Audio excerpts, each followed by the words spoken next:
I wake up every minute with the fever dreams. I push my mind to a limit where it needs to feed. I work blind, got vision I don't need to see. I'm picking mind over matter, I believe in me. I need to find more hours in the day to breathe. Need to find more power in the way I be. And when my mind turns sour with the painful scenes, I need to scream out loud, I can't stop me. I wanna be the greatest like Rocky. You know I leave them all hating like a hobby. I'm out here making moves like a lobby. And if you ain't with me, it's your loss, see. I got my mind on the facts, I'm a python, grab what I like real fast. Choke until I have everything I attack, everything that I lack, everything that I want, and I see, matter of fact. I'm my own worst enemy. Only if I let it be. I can control anything if I can just think carefully. I control my destiny. Deep up in my mind I manifest it. Every morning I wake up obsessed, and everything I do the best. And deep within my mind, you know I'll always manifest it.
I wake up every minute with the fever dreams. I push my mind to a limit where it needs to feed. I work blind, got vision I don't need to see. I'm picking mind over matter, I believe in me. I need to find more hours in the day to breathe. Need to find more power in the way I be. And when my mind turns sour with the painful scenes, I need to scream out loud, I can't stop me. I wanna be the greatest like Rocky. You know I leave them all hating like a hobby. I'm out here making moves like a lobby. And if you ain't with me, it's your loss, see. I got my mind on the facts, I'm a python, grab what I like real fast. Choke until I have everything I attack, everything that I lack, everything that I want, and I see, matter of fact.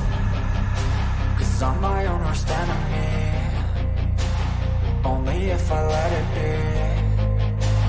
I can control anything if I can just think carefully. I control my destiny. Deep up in my mind I manifest it. Every morning I wake up obsessed, and everything I do the best. And deep within my mind, you know I'll always manifest it.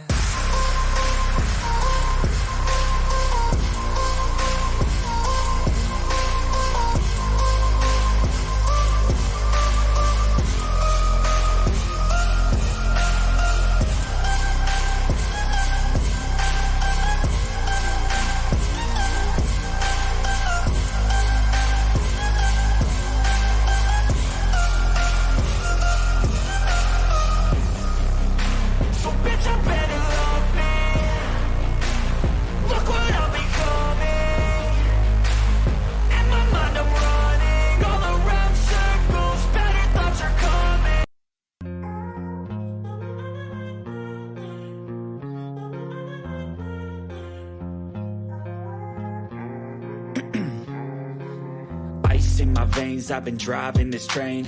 Years in this lane, there's no stopping this flame. Cause I came to the game and I changed it to play how I like, rearranged it to my own domain. Yeah, I got what it takes, made lots of mistakes, taking shots, skipping breaks, feeling lost, feeling great, popping off, singing straight, never stopped, never changed. All the squad here to play and I've got something to say, yeah. I work hard each and every day, I get lost in the words I say. I don't push pause, no, I push play. I won't stop till I make a change. I withdraw on the things I make. I turn flaws into flawless traits. I build tall, never capped in space. I won't stop till I hear him say,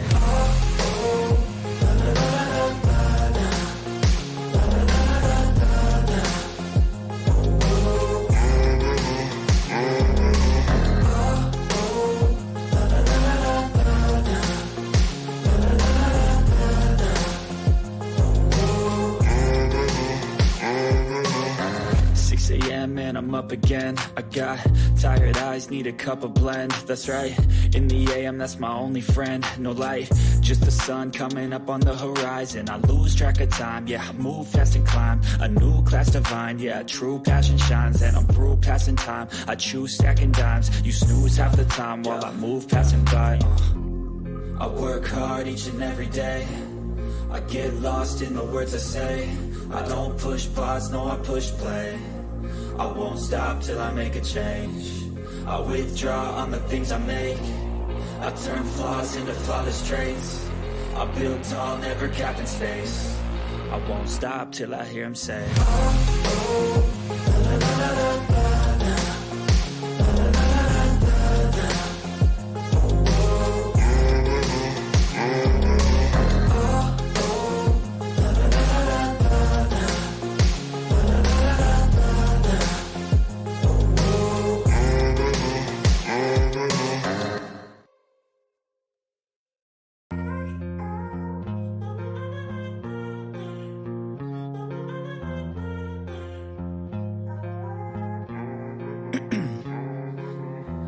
in my veins, I've been driving this train.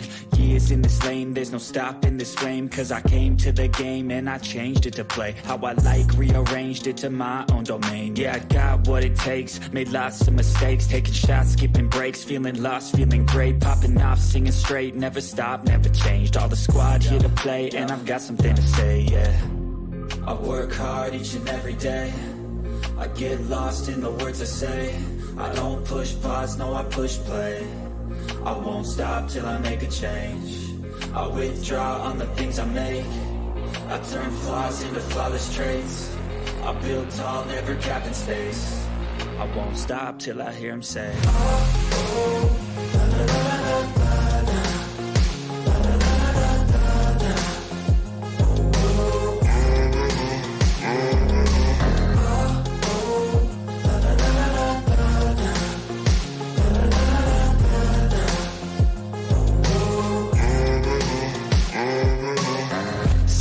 man, I'm up again. I got tired eyes, need a cup of blood.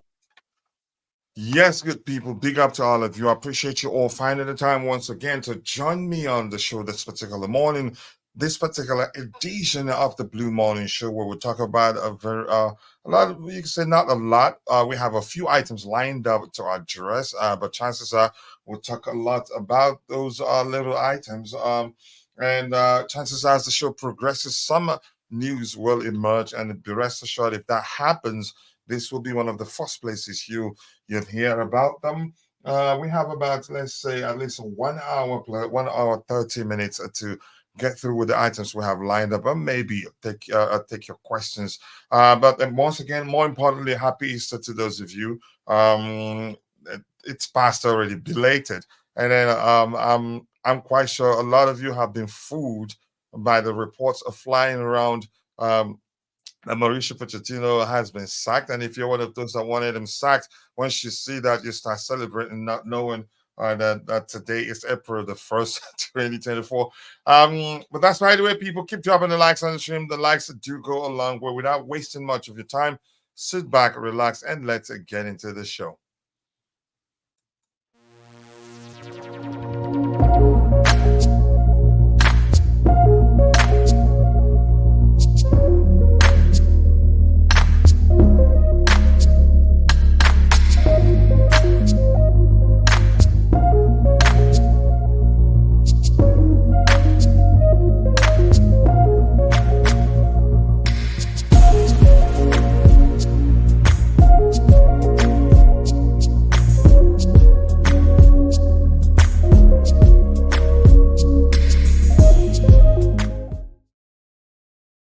Yes, people, big up once again. I appreciate you all finding the time to join the show this particular morning. I hope you're all doing well, and I say good morning, good afternoon, and good evening. I wholeheartedly offer whatever suits your time zone. But more importantly, I hope you're all doing well. Tobeho, I appreciate you finding the time to join me on the show, and you have a show scheduled for later today. So I'm gonna direct people. Once the show ends, people will be redirected to your page, and I think they can do us a little favor there by dropping a like on the show or maybe sharing if they can. But that's, by the way, without wasting much of your time, we will start addressing the items we have lined up. The first item here talks about that's a Vince Blue Footy saying exclusive Chelsea and PSG are currently leading the race for Brazilian talent Estavao Willian. Messinho, his agent, recently spoke with Chelsea officials about the race is still on. And we have a second report here which differs from the other report. And it reads, Barcelona are trying to hijack Chelsea's deal to sign Brazilian wonder kid Estavao Willian from Palmeiras. Is it pronounced Palmeiras? The Blues have been working on a move for the 16-year-old sensation since October. And we did address a report a few days ago which suggests that he's not keen to leave Palmeiras right now. He wants to stay there, win some trophies with them, and become more mature. And then, then at that time, he'd consider himself ready to play in Europe. Which at the time I said, will be a smart move for the kid.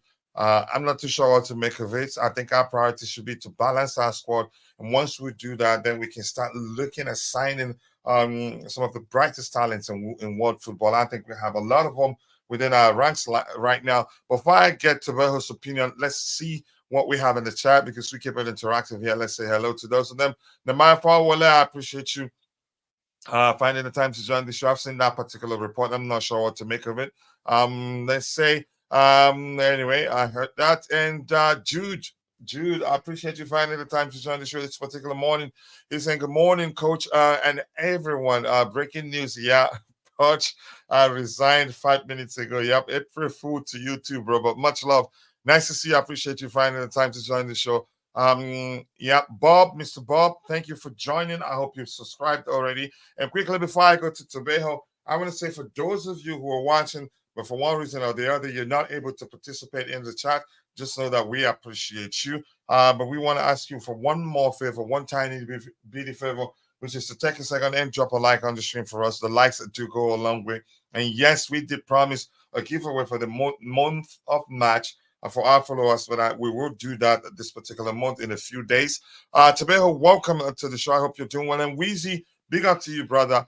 I hope you're doing well, Tobeho. The question is this, do you believe that we're seriously pushing to sign Estavao Willian? He has a £51 million release clause on his current contract, I heard.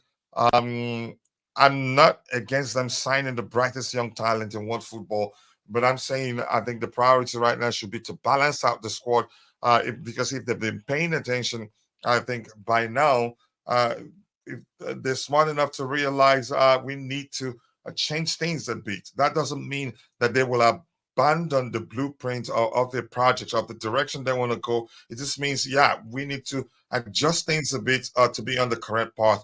But let's hear you. What do you make of the interest on Estavao Willian, whom we've heard that his release clause is around £50 million? Yes, coach. First of all, is the background music so loud? No. I can't even hear it. Okay, thank you. Because 2 houses away from me, they are playing music, so I didn't want to disturb the show. So big up to coach. Here's how the brain works. Now that you've told me, I've started hearing it a little bit.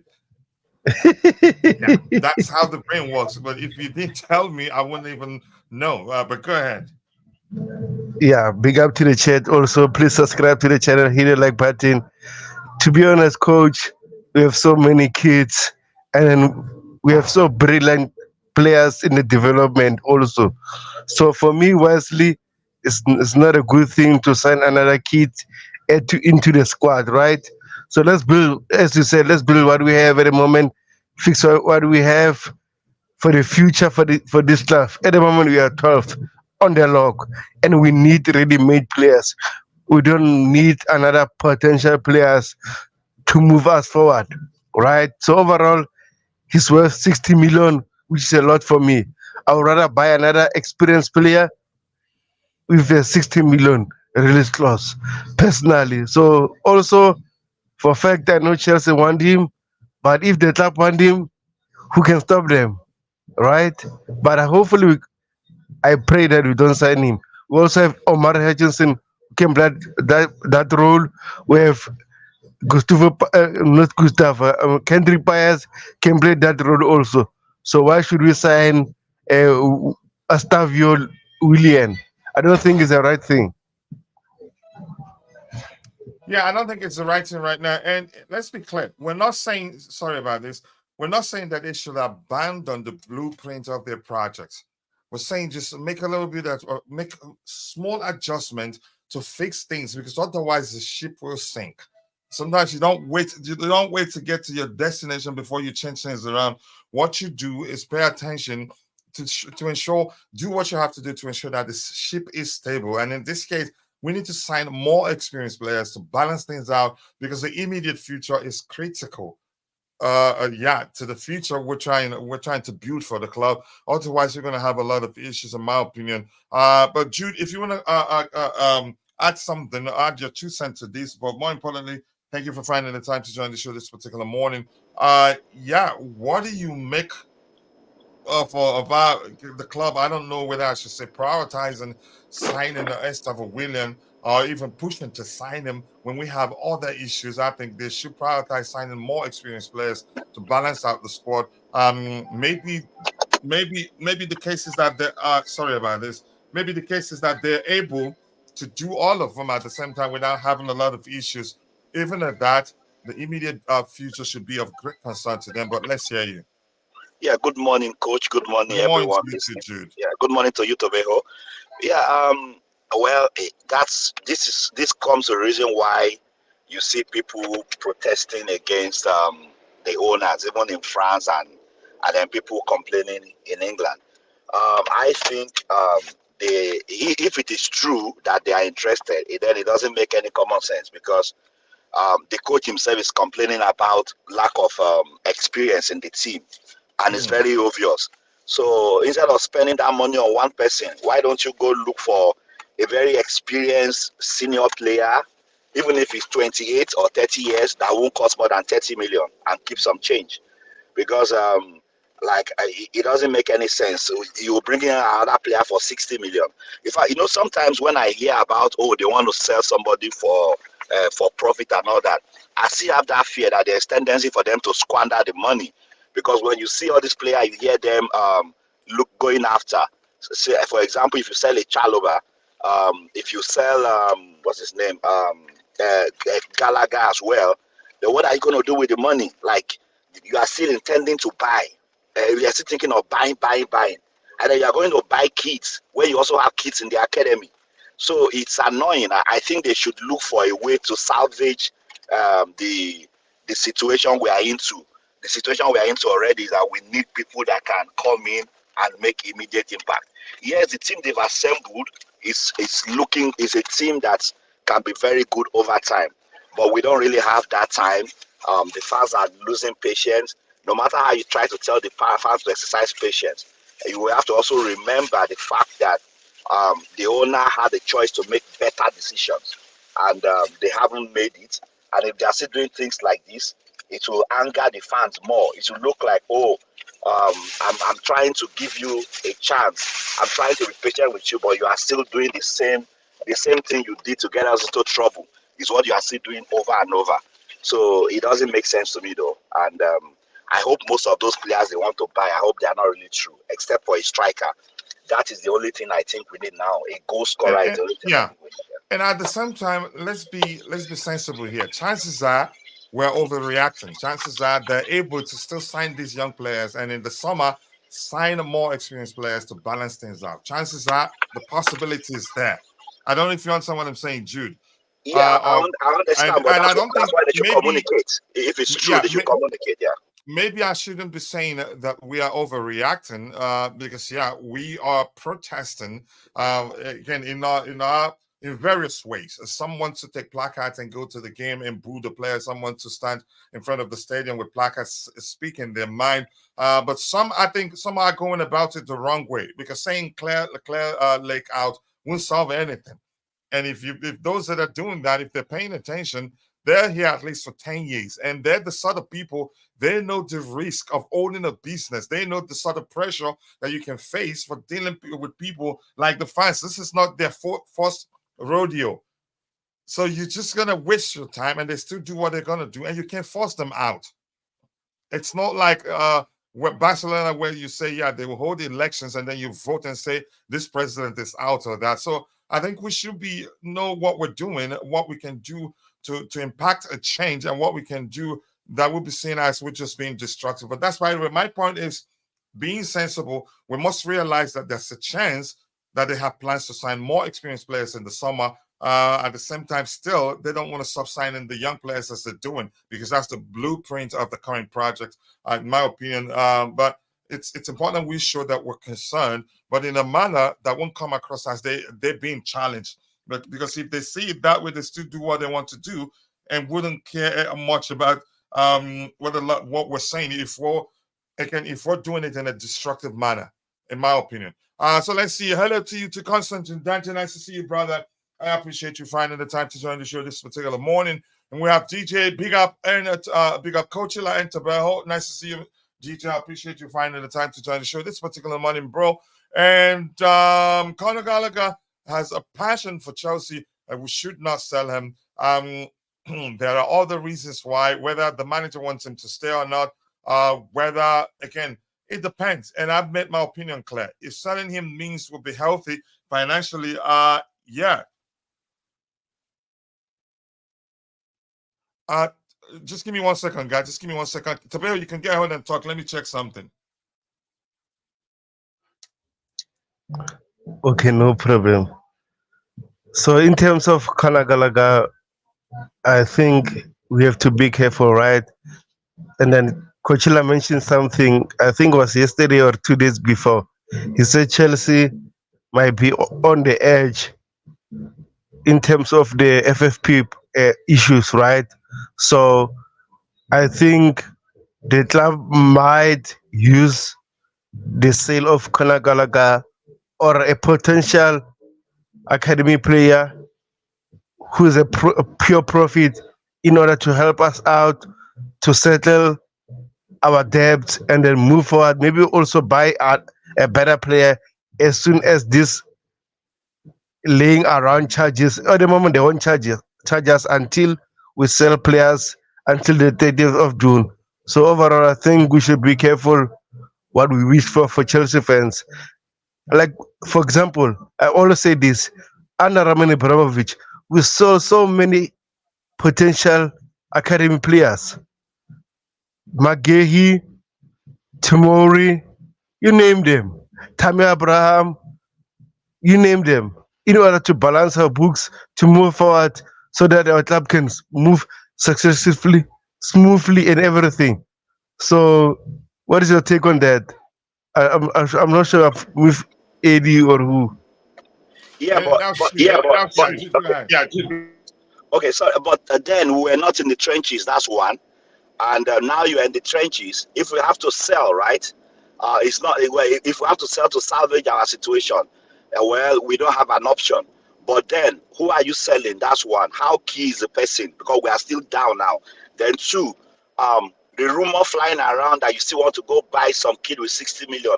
It doesn't make sense. It just feels like you are broke, you are getting bankrupt, and you are still trying to buy a Rolex. Maybe the Rolex could be an investment if it's well managed.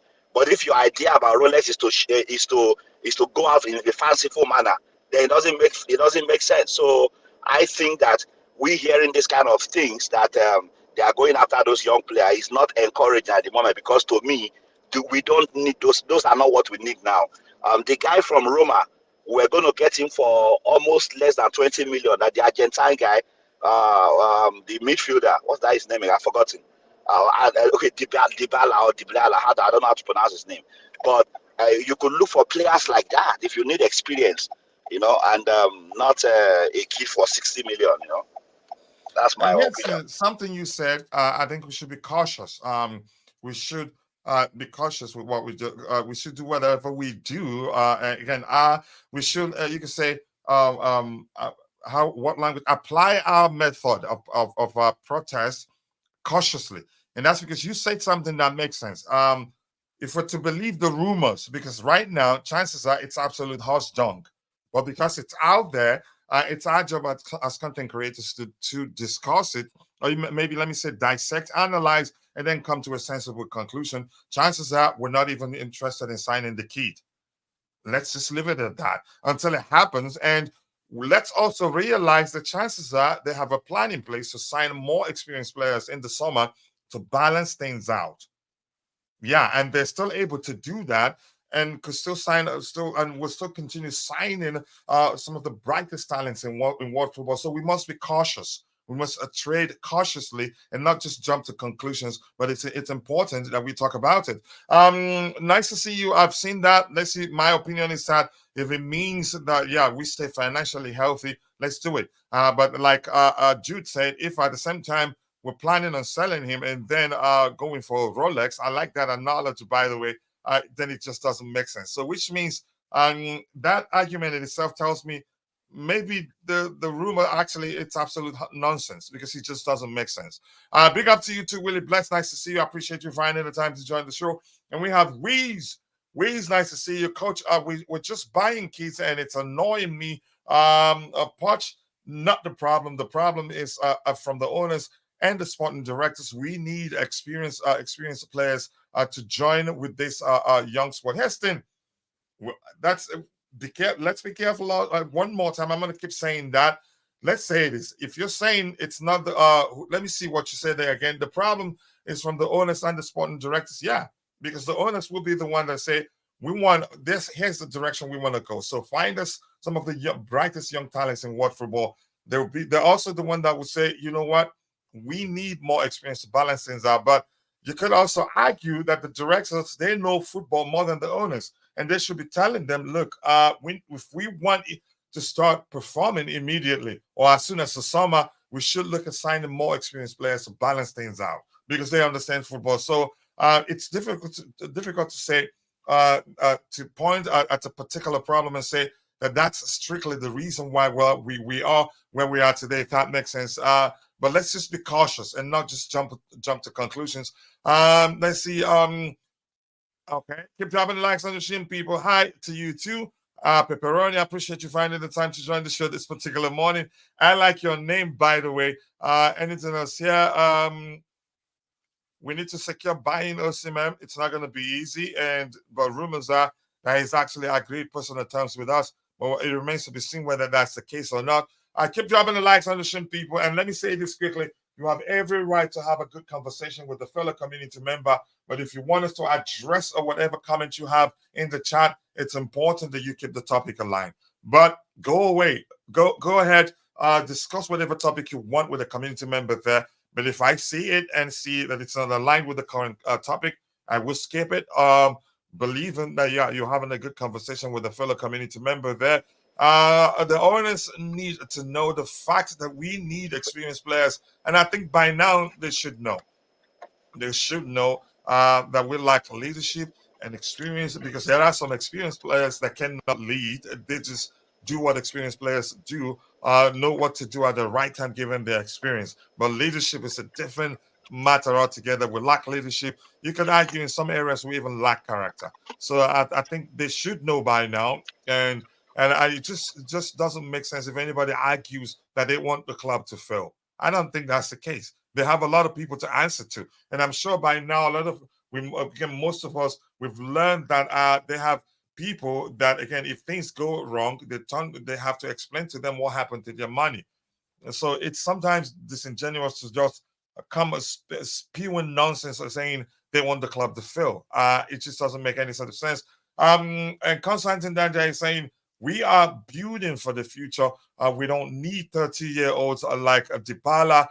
There's still leaders out there accomplished at 24, 25, like Bastoni. I'd ask you for your ID if you finish that sentence without mentioning Bastoni. But respect to you. I don't see them buying 30-year-olds. I don't see that happening either. But we'll find out. GFC Gavin, nice to see you, bro. I appreciate you finding the time to join the show this particular morning. I hope you are doing well. Who do you think we should buy? I think we for a start, let's go for a number 9. We need a number 9, not really a traditional type of number 9, given that Pochettino is still the manager of the club. If you buy him a stereotypical number 9, I don't think you'd be able to get the best out of that person. That's just my opinion. It's a project. They decided to go with a fresh start and young, then slowly build by adding better players. But there's a huge risk there. There's a huge risk there. And I'm going to use an analogy that I've used before, which is you want to sail, if you're in a ship and you want to sail to a certain destination, you will not get to that destination if the ship is wobbly, for lack of a better language, or if the ship isn't sailing properly. Chances are you'd sink. So, but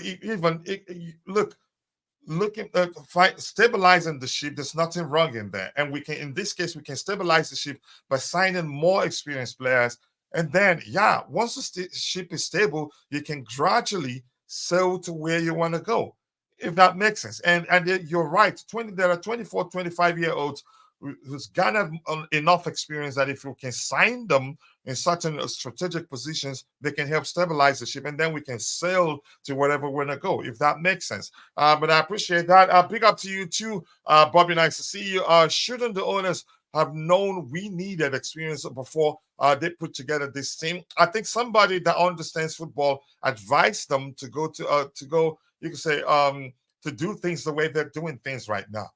They don't know football that much, even if some of them have followed football, but I don't think they understand the importance of experience. But I'd say right now, they probably realize. Sorry, let me just do it tapping. I'm sorry. Yeah, that takes it to the level of directors that we have. Okay, we have a directors from Brighton and Southampton. Now we are 11th on the table. For Southampton and Brighton, that would have been a good position, So to them, they might think they're doing a good job, but that's why we talk about standards, and that's why I blame the owners. Well, the people they hire are not of Chelsea standards, so that's one of the reasons why we are struggling. Yeah, that's what I just want to add. Yeah, that may well be the case, and let's not kid ourselves. Chances are they're the ones that came up with the idea with the belief that it will work. Yeah. Chances are they came up with the idea of signing some of the brightest young talents in world football, believing that it will work, not realizing that we risk actually getting relegated if we cannot perform in the Premier League, if that makes sense. GFC Gavin is in the house, people. Go check out his YouTube channel. Be sure to subscribe and let him know I sent you. And when he gets a chance, he will share the link to his YouTube channel. So let me complete this. It says experienced players before they put together this team, somebody advised them to do that, and I think they will take corrective measures starting in the summer. I don't think they will let it continue like this, because they probably, once again, they were seeing the risk involved in letting things continue in the same direction. It was obvious. This is why people think it's intentional. I understand a lot of people think that's the case, but you and I know that there's no way they'd be doing that intentionally. Okay, as a Liverpool fan, it hurts to see Chelsea like this. I root for you guys every match. Thank you, I appreciate that, Mr. Gamer, CXC Gamer. Thank you. That's coming from somebody who likes football and would want the competition to be strong, so that it's enjoyable for everybody. I keep dropping the likes on the stream, people. The likes to go along with Ajibade one day, my Niger Pro. Nice to see you. Thank you for joining us. I hope you're doing well. And who do you think we should sell? Not up to me. The players we end up selling comes down to how important that particular player is to the manager, or how pivotal that player in question is to the manager's preferred approach to football.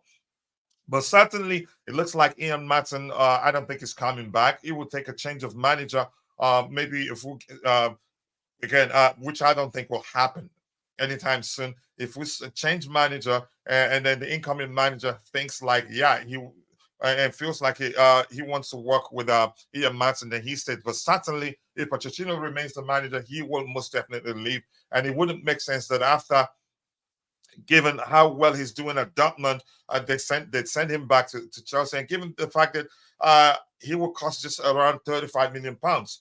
So to sell, I don't know. Chalobah, maybe. In all honesty, I'm not too sure. Yeah, we have to wait to find out. Keep dropping the likes on the stream, people. The likes do go a long way. I appreciate you all finding the time to join the show this particular morning. And to see the like, comment, and dislike options, press and hold your screen for about a second, and then you see those options, and then choose whichever one you want to choose there. Let's see what else we have here. Keep dropping the likes on the stream, people. The likes do go a long way. Good day to you too. Supreme Court's nice to see you. And people, go and check out Tabeho's YouTube channel. Be sure to subscribe.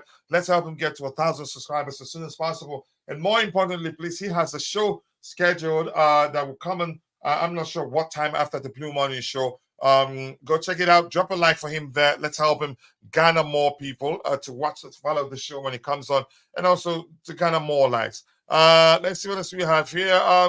My stance will not change. There's a rot in the club that goes far beyond the coach. I mean, you have every right to believe that. I do know we'll have a problem, but I'm not the sort of person that will go about every day trying to blame a particular individual. I think I still stand with, again, I'm still gonna keep preaching that the owners they would take corrective measures as soon as possible, and things will eventually fall into place. How soon? I honestly do not know. This is not just me trying to be optimistic. I've always tried to see things objectively, and I don't believe, I will never at any time subscribe to the idea that they are deliberately, you could say, just pushing the club into the gutters of, given the way a lot of people are saying, what a lot of people are saying that they're trying to do.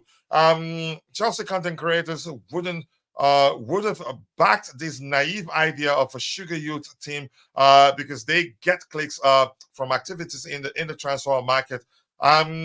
You could, yeah, I mean, that's a solid argument. That's because a lot of Chelsea content creators pushed for a revamp, pushed for an overhaul. So after an overhaul comes a rebuild. Now, you can say the way we've gone about the rebuild, yeah, lots of mistakes have been made. And I'm still going to end this by saying that the owners, they would take corrective measures. Things will eventually fall into place. How soon? I honestly do not know. I'm not going to answer that question. Also, ma'am, to Chelsea, here we go. Yeah, April food to you too. We have whack spotting directors, children directors. Wow, that's some argument right there. Strasbourg fans know what's up, but Chelsea fans are still twiddling their thumbs, thinking that the issue is a shallow one, like before. The issue actually isn't just that big. The issue is as simple as making a few strategic changes here and there in the summer. That's just my opinion anyway. And the protests at Strasbourg, what do you think it changes? The owners will still be there. At most, it will get them maybe to change their strategy a bit. Yeah. It doesn't change anything.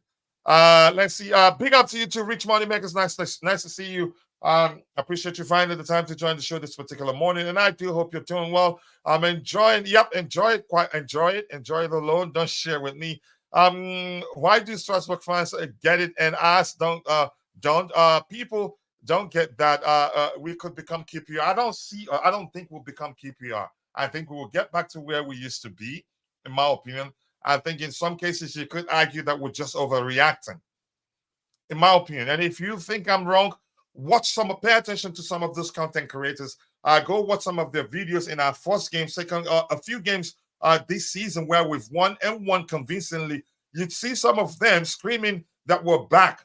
You could see them, the title of their show saying, we're back. I've never said we're back. I've always known it was going to be a long season.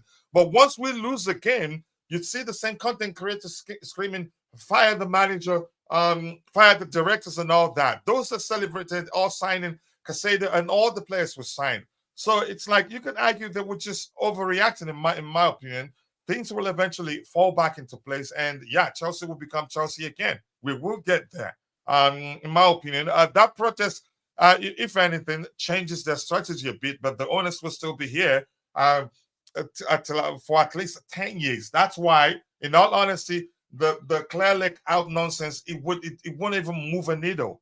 If you want them to make changes, be specific. Please change strategy. They will listen. But if you try to clown them, they will prove to you that, yeah, it's their business after all. You're just a customer. And in this case, if you start supporting Chelsea because they won't do what you want, then you were never a Chelsea fan. If you want to be honest there. But I get your point. I don't think Chelsea will be QPR. Chelsea will get back to being Chelsea. And I've said this, they will take corrective measures in the summer, and that's just my opinion anyway. You have every right to think maybe next season we'll be playing in the championship. That's you. Kachila, have you spoken to the owners? How do you know they would take corrective measures? Because it just doesn't make sense.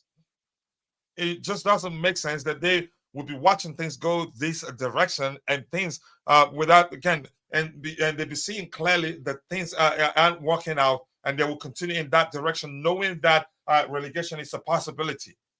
That's just my reasoning. I try to see things objectively. I don't know Bali. Even if it pays me to push a certain narratives, I wouldn't take it.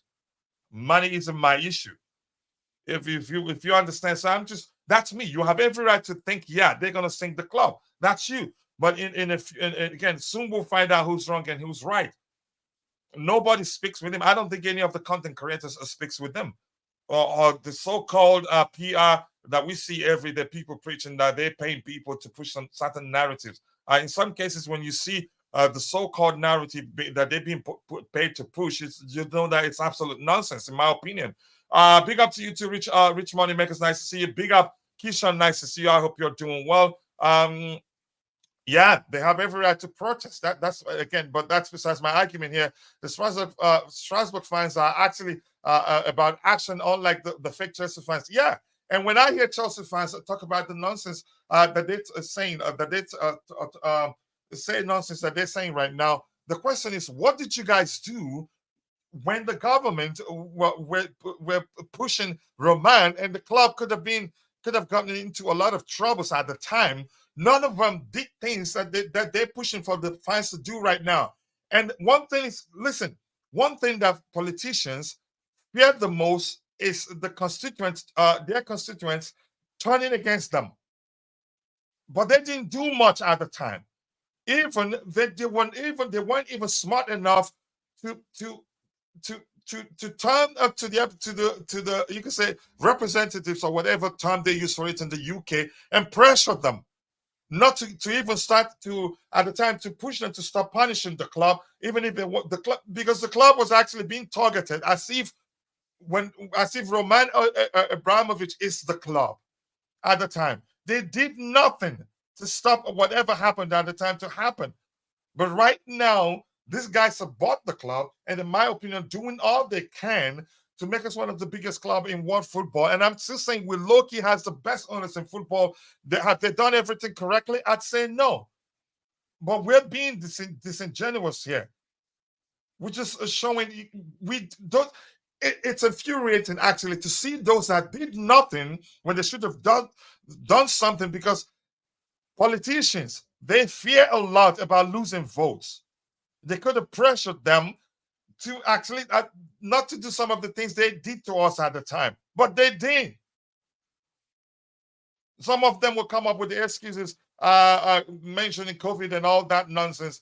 I just don't want to get into that, because if anybody wants to debate me on that, I'll ask you, what did you do at the time? Some of them, nothing, in my opinion. But let's just move on from that. I'm going to scroll to the very bottom, and I'll try the best I can to get your subsequent contributions in the chat. We have a lot of comments in the chat. As much as I like to interact with you, if I keep interacting with you just like that, we're not going to address all the items we have lined up here. And again, and it never occurred to me that actually some of those content creators that are pushing negative narrative about the current owners at the time didn't do anything actually to save the club that much. They were just making content out of the situation, talking about what was going on but did not pressure the government. And some of them are locals. So it was Jude here, the CEO of CFC Jingles, that asked the question, what did they do at the time, really, to pressure the government? Nothing. Kachila just saying that you think we will get back to where we used to be. Remember, I told you that. And if you pressure me, get back to tomorrow. Get back to me tomorrow, and I'll give you a time frame and say to you specifically, by the time we get to this particular time, that we'll be firing on all cylinders. And if it doesn't happen, then I'll do a certain giveaway of a certain amount. Yeah. The course, again, we are on will not get us there. Yeah, that which was why I remember I did say that they will most definitely take corrective measures in the summer. I strongly believe they would do that. A big up to you too, Jesse. Nice to see you. I hope you're doing well. I appreciate you finding the time to join the show this particular morning. So are you basing your opinions on how and how its content creators are flip-flopping? Because I know a certain content creator who flip-flops recently. Here's the thing. Content creators flip a lot. That's what we do.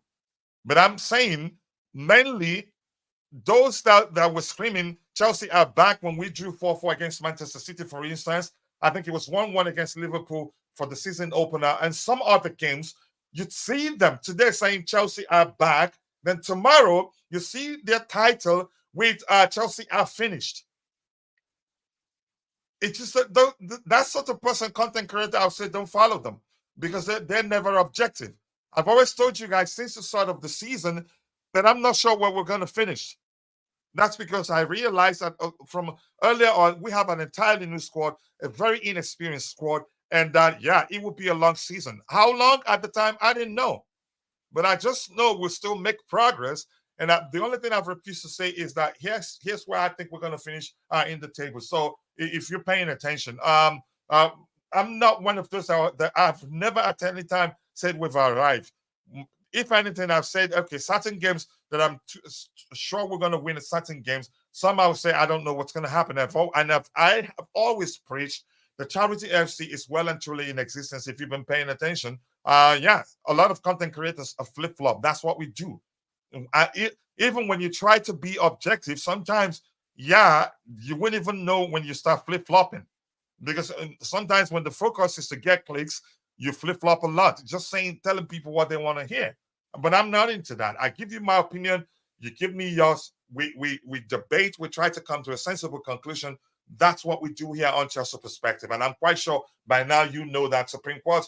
Some of these content creators just say the fear-mongering things they see on the media while offering no solution. Yeah, and people eat it up, shockingly. But that's what fans do. Coach is getting a brown envelopes, Coach. YouTube demands, okay. Coach YouTube demands from content creators to verify if a video is being sponsored. Yeah, that's another thing to mention there. So I'm going to scroll to the very bottom. I'll try to get your subsequent contributions in the chat. I can't read everything you have there. We do our best to keep it interactive, but every now and then we have to, again, move on. DJ, thank you for joining us. I don't know, you've been listening, I'm quite sure. You want to come in anywhere, or you just joining to follow the show? No, bro. I was watching a little bit of it. Big up, first of all, sorry. Big up to everyone in the stream. Big up, bro. How are you doing? Yeah, still recovering slowly from my cold, bro. But other than that, yeah, I'm good. We had a nice time with my family. So we had a nice Easter time yesterday. So with family, so just chilling out with them today, just relaxing, and then back to work tomorrow, bro. How's the cold? You sound a bit better. Yeah, it's getting better, mate. As I said, I'm not used to it. As I said, it's been like 2 years since I've really had a bad cold, and I've kind of like witnessed it for I've seen it after 2 years coming to me. I forgot what it's like to have a cold. If that makes any sense. But no, other than that, I'm good. I'm good, bro. It's just I came on the show. I was always to come and join you guys, and obviously the topics. No, to come and fight me. Oh no, not to come and fight you, bro. Yeah, well, it depends. It depends, bro, what was being discussed. I've not had the whole thing, but I just want to have my quick 2 cents on Reece James, really, which has shocked a lot of people, to be honest with you, and what your takes are on it, because having read yesterday that they may be selling him, and having a debate yesterday with some Chelsea fans yesterday on another stream, it looks like those Chelsea fans want him sold as well, which I'm finding shocking as well. So I just want to get your 2 cents on it all before I actually come and say what I want to say on it, because I think it'll be stupid if we let him go. My honest opinion is. Yes, then. Let's open that particular report since you want us to talk about it, and I appreciate you. I respect you. You're one of the OGs here, so yeah, it's only again, it's important that I respect it. Let me find that particular report. Reece James, again, for instance, I think here's the thing: some situations drive those, you could say, I don't know if drive those nonsense reports we see out there. First of all, I think a particular report did come out from Who Scored, which mentioned, or maybe has always been there and people have been seeing it, which mentioned that Reece James has played just a 391 of a possible 2,520 minutes of a Chelsea, and which again amounts to 15.5% in the Premier League. That's concerning. So after seeing that, and then you see a news report that Chelsea are preparing to sell Reece James and Conor Gallagher in the summer. After looking at that report, because maybe certain individuals would again, they don't want to. They probably, you could argue, they've waited and they've given him enough time, and it seems like every time he comes back, he gets injured again. To them, it's believable that Chelsea wants to sell him. I think that's clickbait. And you know what we do here is to find those sort of report and dissect and analyze them, and then come to a sensible conclusion. The sensible thing is again, I don't think Chelsea will be looking to sell Reece James. I don't think so. And that report was followed by a subsequent report which says, yeah, it's absolute nonsense. Chelsea are not considering selling Reece James. So my 2 cents, it's absolute nonsense. You could say we are vulnerable right now. We as Chelsea fans, given we're facing a lot of you could say undesirable situations. So it's easy for a creative content creator to look at one of them and just say, you know what, geez, this will get me like 3,000 views, and then they will take it and run with it, twist it however they want. But these days start by Chelsea, wasn't started by Chelsea content creators. This is from Duncan Castle, actually a well-respected US journalist. Correct me if I'm wrong. I think I remember him. Duncan Castle is he's one of those reporting that Chelsea are planning to sell Reece James and Conor Gallagher in the summer. I still say it's absolute hush dunk. Yeah. I think they're just exploiting the vulnerability of Chelsea fans. That's it for me. I don't know if you have anything else to say to that.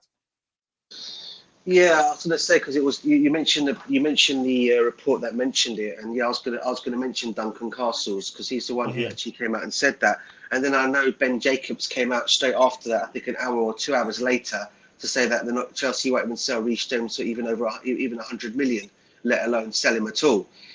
So look, I don't know what to make. Still, at the end of the day, I'm never one for following the brown envelopes, but you know, sometimes you can't always. Sometimes you look at these reports that say these reports or write these reports, and you think to yourself, how true is this because of the situation with Reece James' injury record and how he's been since he's been. But I've said it all along. I think it'd be a big mistake if we were to sell him.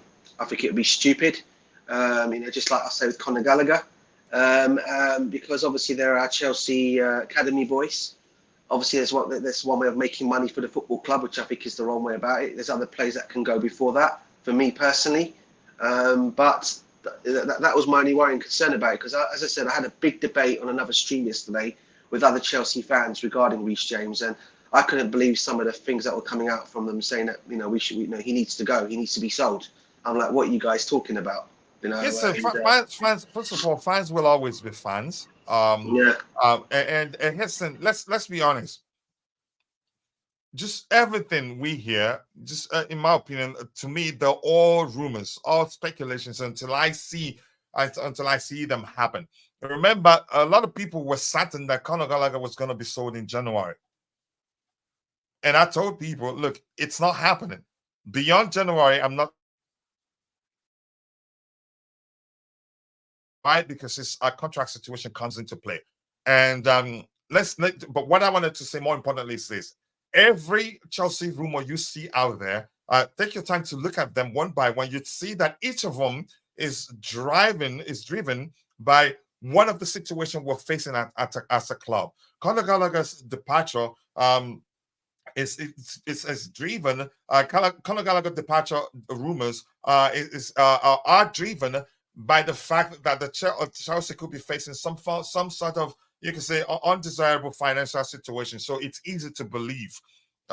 Reece James' situation, driven up by the fact that he's hardly fit. So it's easy to believe. So if you pay attention to all the rumors we're seeing, you see that each one you look at is driven by one situation or the other that we as a club that we're facing as a club.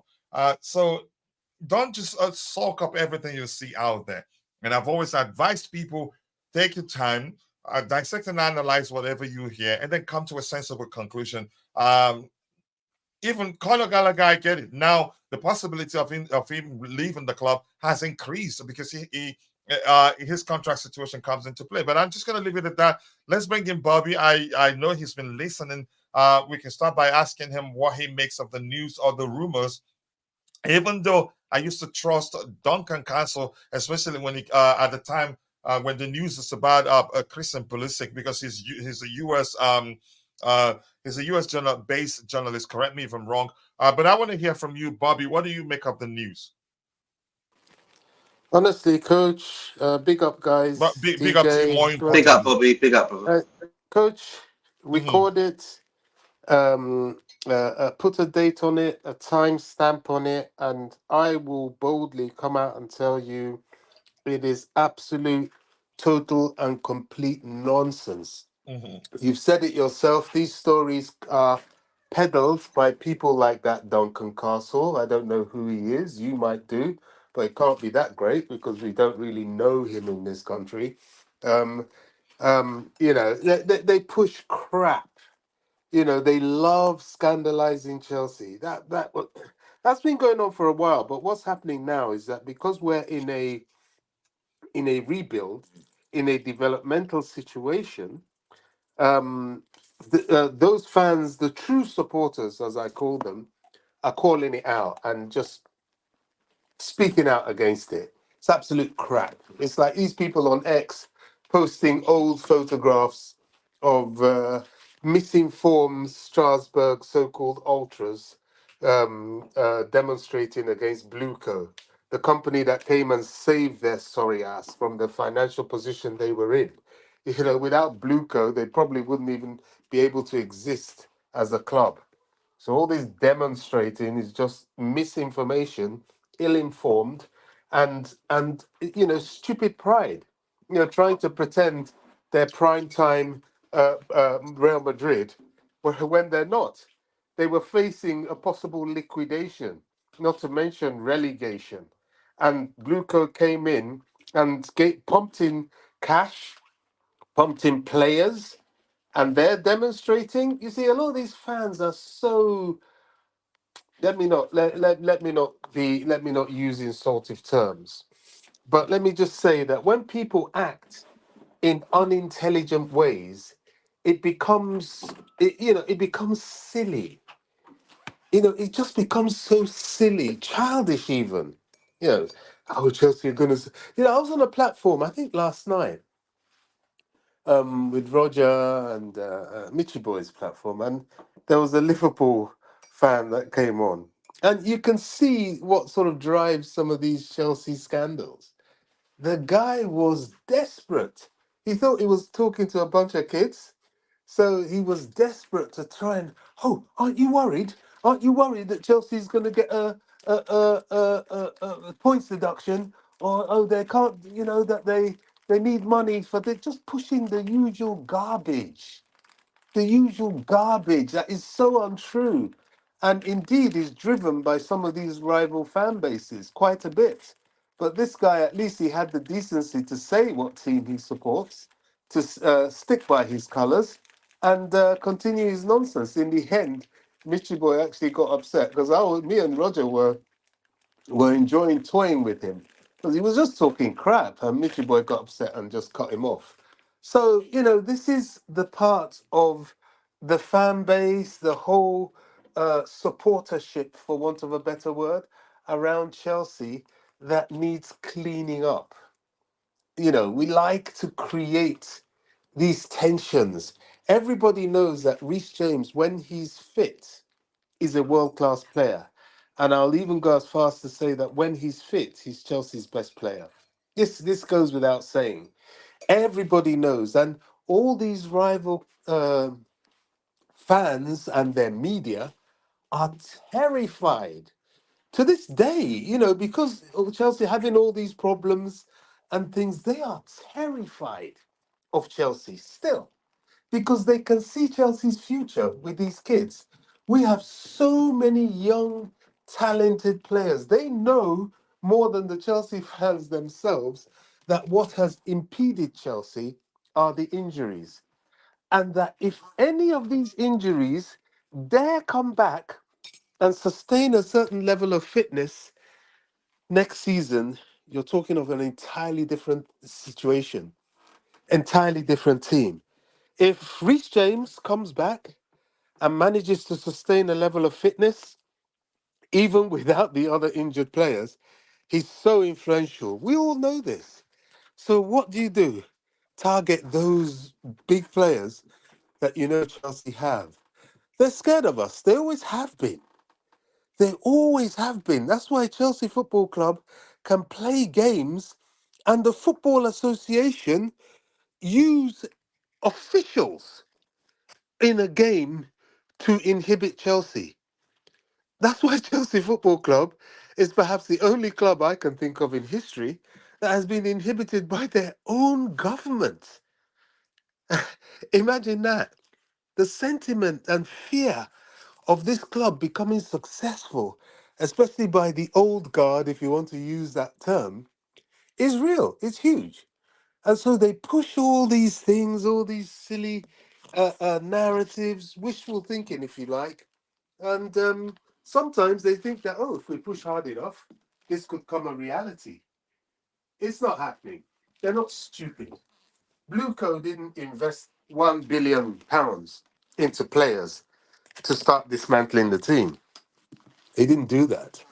They even now the investment into Reece James' injury and helping him recover from that injury is so much that it will become stupid to get him fit and ready only to palm him off to somebody else. I mean, think about it. It's comical. It is so comical. You know, because there's one guy on X. I don't know why I answered him. I just dropped one answer and I left it. You know, talking about, oh, Chelsea fans are silly. When are we going to start our demonstrations? What are you talking about? Demonstrating what? What, that we're in a rebuild? What, that we have injuries? What are you demonstrating? You know, there's some of them posting things. Oh, Chelsea have sacked Pochettino. Have you seen that one? Yeah, it's Have April you- Fool, so it, it yeah, didn't move me. they just come out with these what they hope will be destabilizing comments.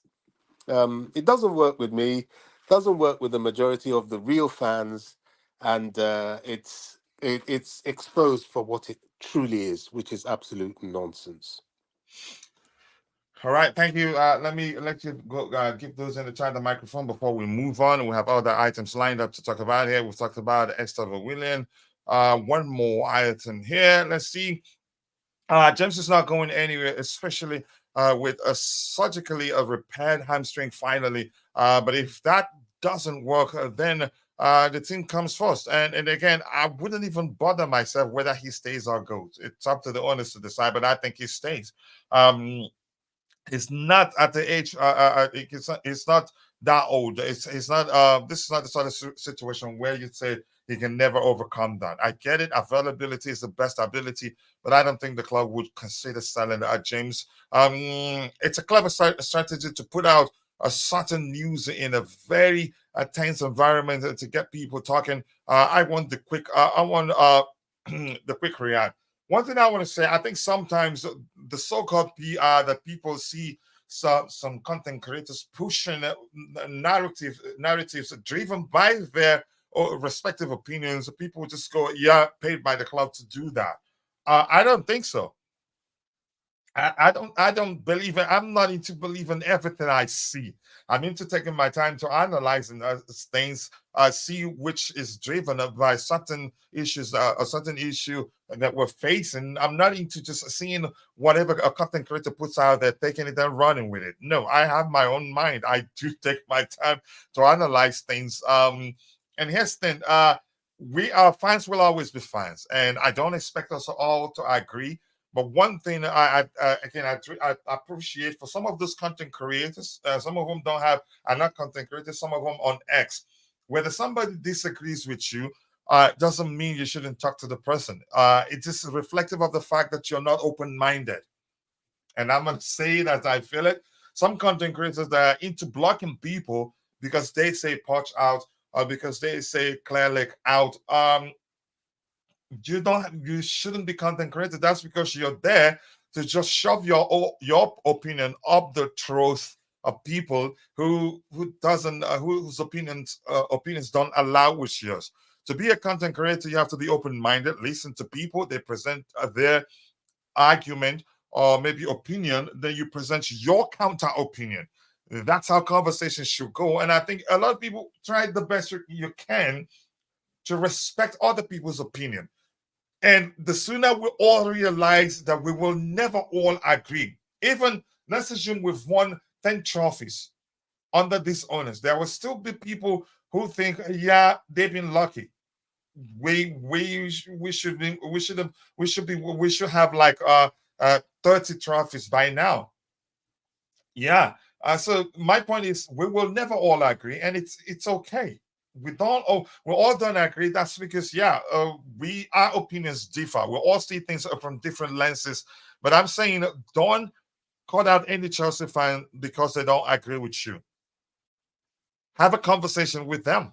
Even you don't convince people when you don't have a conversation. If you feel like you're right and they're wrong, you won't get a chance to convince them to do what you believe is right if you're not open-minded, if you don't listen to them to see where they're coming from.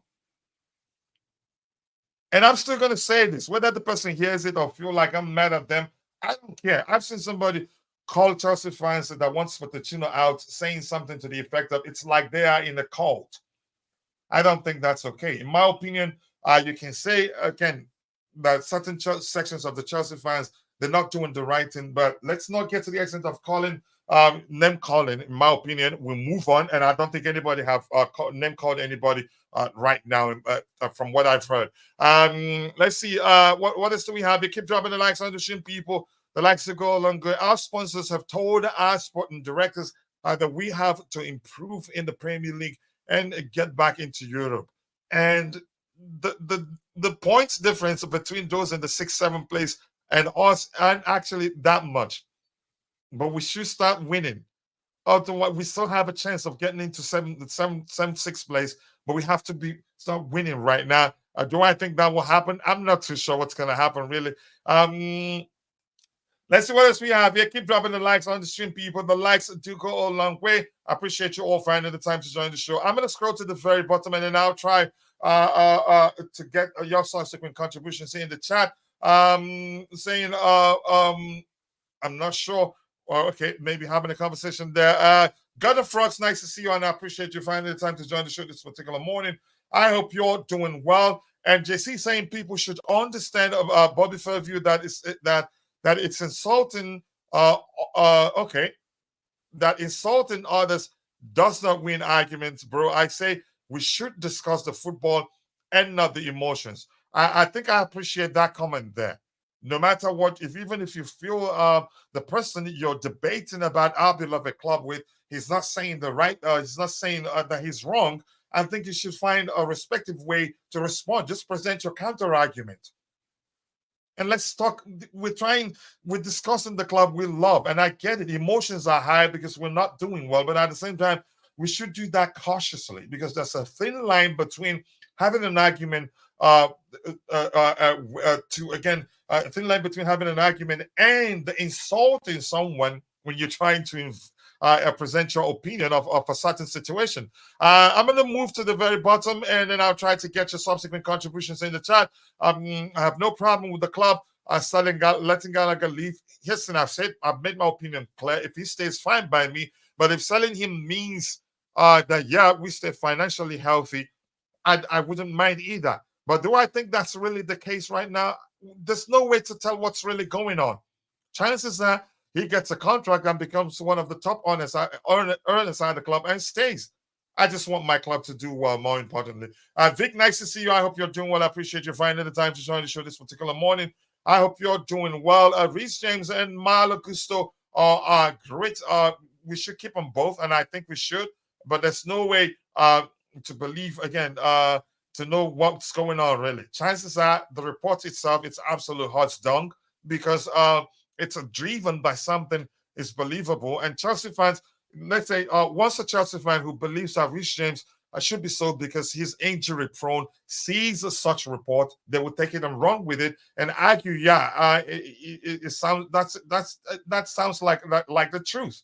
Yeah, it's driven by something, a problem we're having, so it's believable. Let's see, keep dropping the likes on the stream, people. And Wyra saying Reece James and Chilwell have been good servants.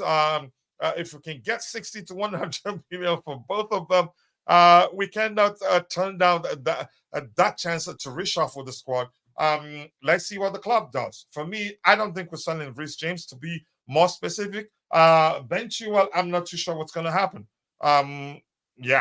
Both actually, I'm not too sure what's going to happen. Chances are we'd wake up tomorrow and hear that, in fact, we've sold them. You don't know. All right, I'm going to scroll to the very bottom, and then I'll try to get your subsequent contributions in the chat. And I don't think I've read any of your comments today. At the end of the day, the separation benefits. Okay, benefits others, not us. Keep the blue flag flying high. I saw my club hit by media. I saw my club hit by the media in our success. What is it you say there? Stop failing for their hits. I think I agree, especially in our rebuild. Yeah, I think we'll suck up to a lot of stuff we see out there, in my opinion. And I don't see the reason that we're calling for the protests that will, you could say, compound the pressure on the young crop of players that we have right now. And if we're being truthful, these players are so young. I don't think they're capable of dealing with the sort of pressure that they're facing right now. And should we protest, I think already it's happening. We're booing them, leaving the stadium in droves in some occasions when they need us. These are kids. We should be cautious. There are many ways to protest. Hopefully, they do it the right way, that it's not going to affect the players, because summer isn't here.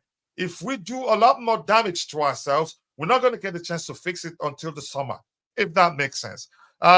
Big up to you too for the viral video. It's nice to see you. Coach, why don't you give words to Tabejo? We are all very angry. We want him back, especially in the week. He's annoying. Tabejo is here. I think he's gone. If he wanted to speak, he could have said something. We're all adults here. If I'm saying something and any one of the panelists has a counter comment to make or counter argument to make, they're always free to say, Coach, I'm going to say something. Sometimes I don't see, again, right now, if they want to say something, let them go ahead. I'm here and I'll listen. Reece James and Chilwell injuries are a result of managers not rotating their game times. On the tackle, we played a fullback and what's that? I can't quite see it. Is that inshallah style of play? Whatever that means, I know what inshallah means, but I'm not sure. I'm trying to mix. Sorry. Can I add something? Go ahead. To this? Yeah, go ahead, Bobby. This issue that this guy has mentioned about rotating players is so important.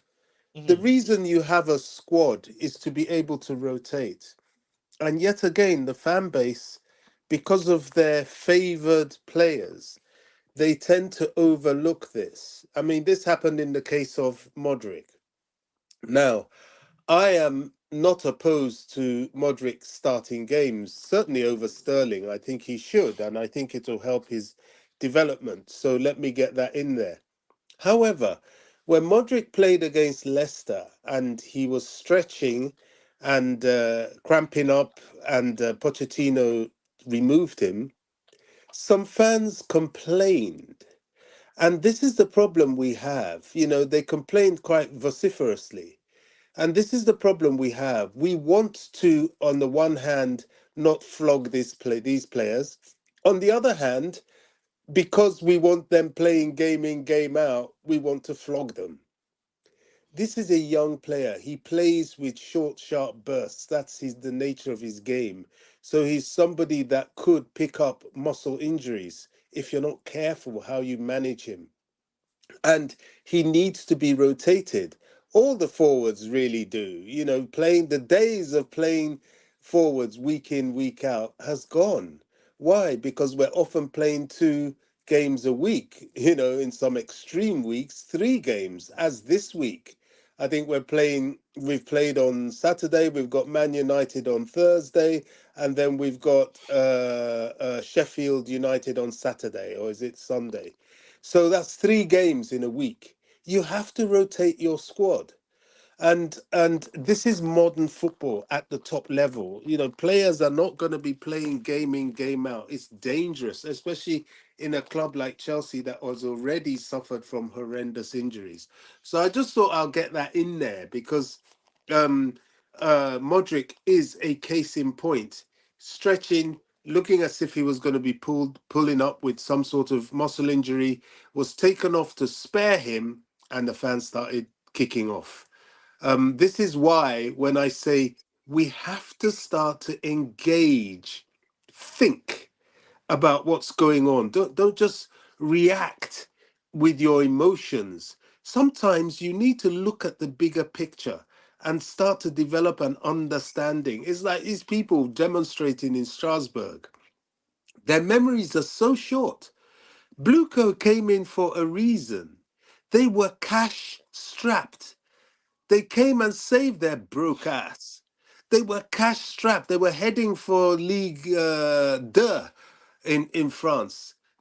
Fortunately, they managed to escape it and Nantes went, but they were on the way down, and that would have threatened the entire club, probably with liquidation. So these people came in and gave you money and gave you players. But because you're so egocentric and you think, oh, they're only giving us players so they can develop them and send them to Chelsea. And so what? Even if they are doing that, which I believe they are by mind, so what? You will benefit. Have you heard that saying of benefiting off the crumbs that fall off the king's table? You can grow pretty fat off the crumbs that fall off the king's table. But instead of understanding the club you are and being appreciative of the fact that these people have survived you as a club, and sometimes with so-called second string players, because there's a limit to how many players can go to Chelsea anyway, you can probably create quite a formidable team. Rather than go into that partnership, you're throwing tantrums. It's not intelligent. They're not thinking. And that's why I say this, because it's only somebody who is not thinking that would react like that. Sorry, I had to get that in there. All right, thank you so much for that, DJ. If you want to come in at any time, James is not untouchable. I won't be surprised if the PR team puts the news out there to survey our reaction. I think we just, I'm going to say this, Vic, much, I respect you. You're my bro. I think the PR, the way we just, every time we see some certain reports, some of which the owners probably know nothing about. And I've told you the Reece James thing is believable because of how many minutes he's played for our club. 15% only. And out of what's that report again? Out of 2,000 plus, 15% of 2,000 plus. I think 300 and something. I did look at it a few minutes ago. My point is, not everything that we see out there, you can say it's a PR strategy, in my opinion.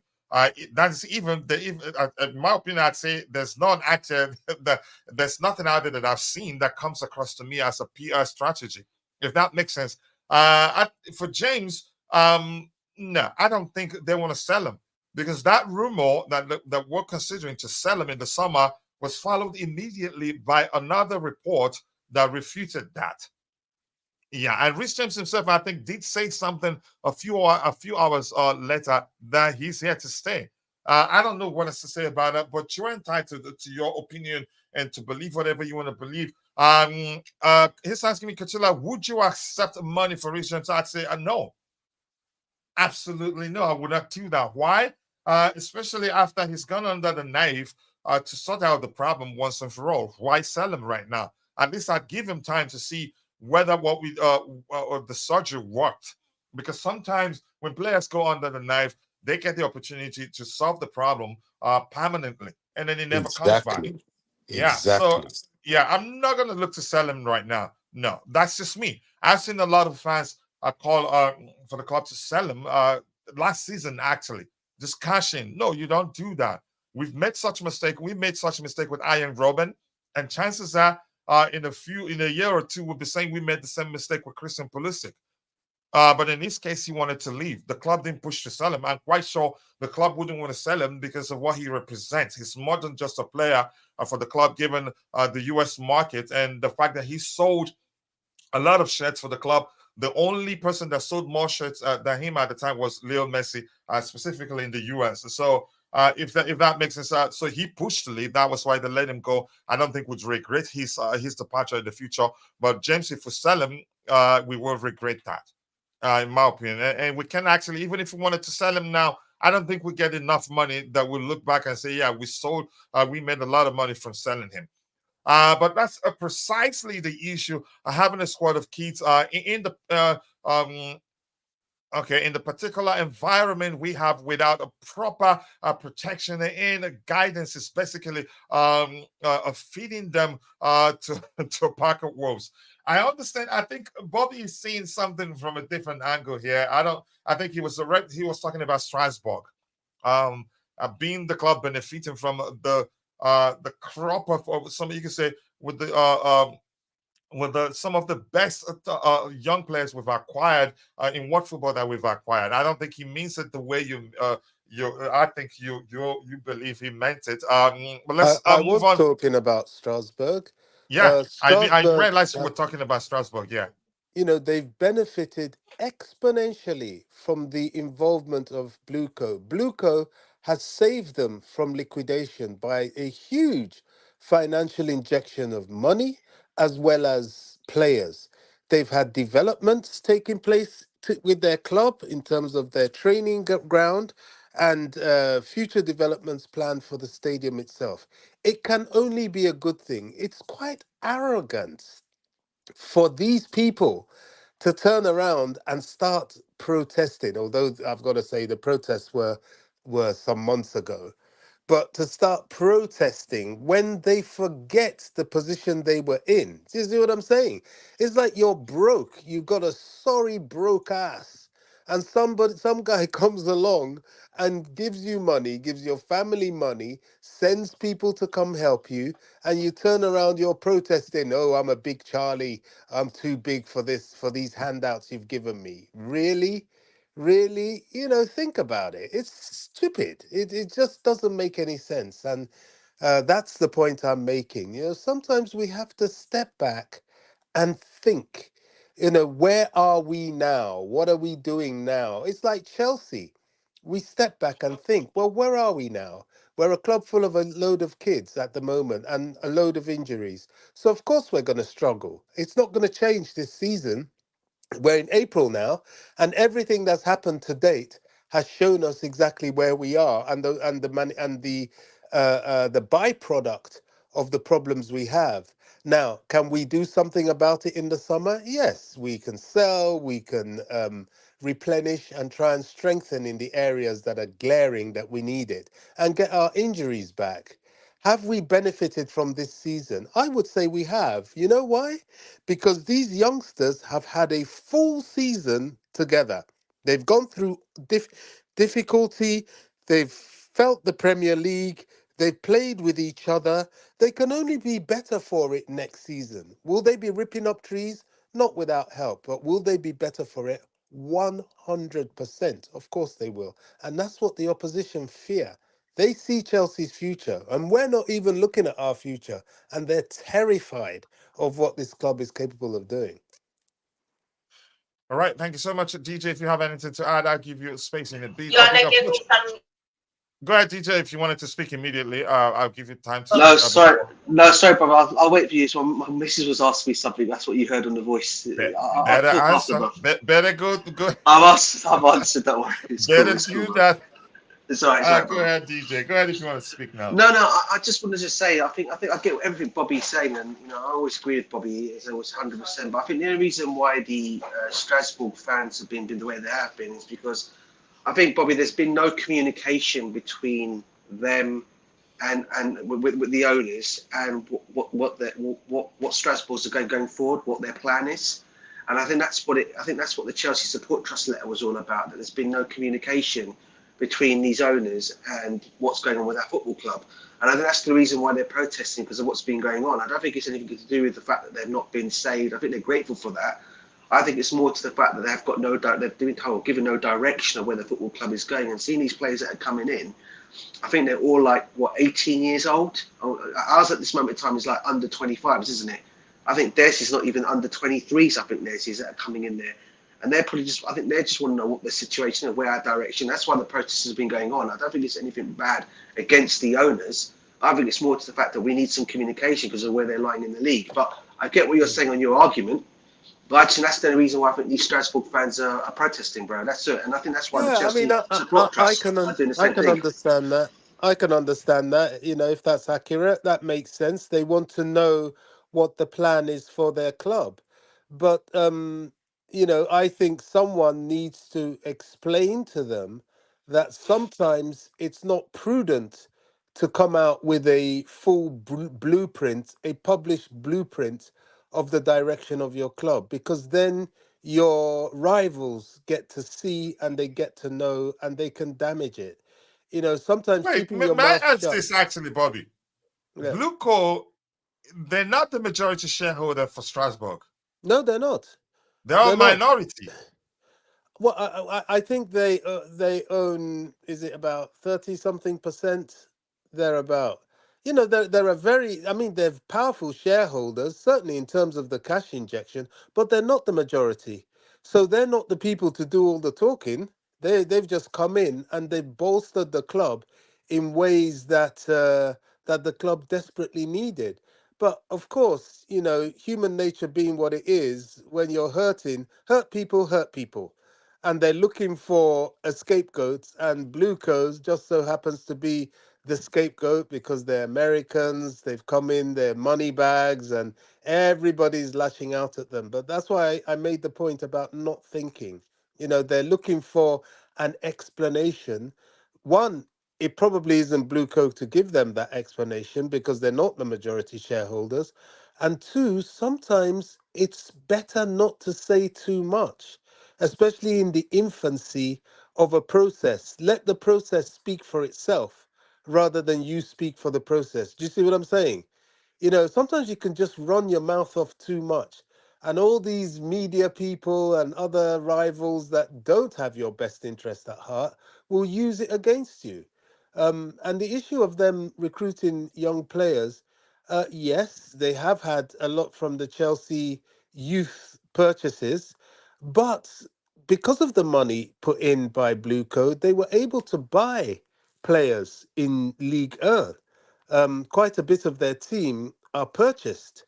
So certainly for this season. So I don't know how well or not they're doing.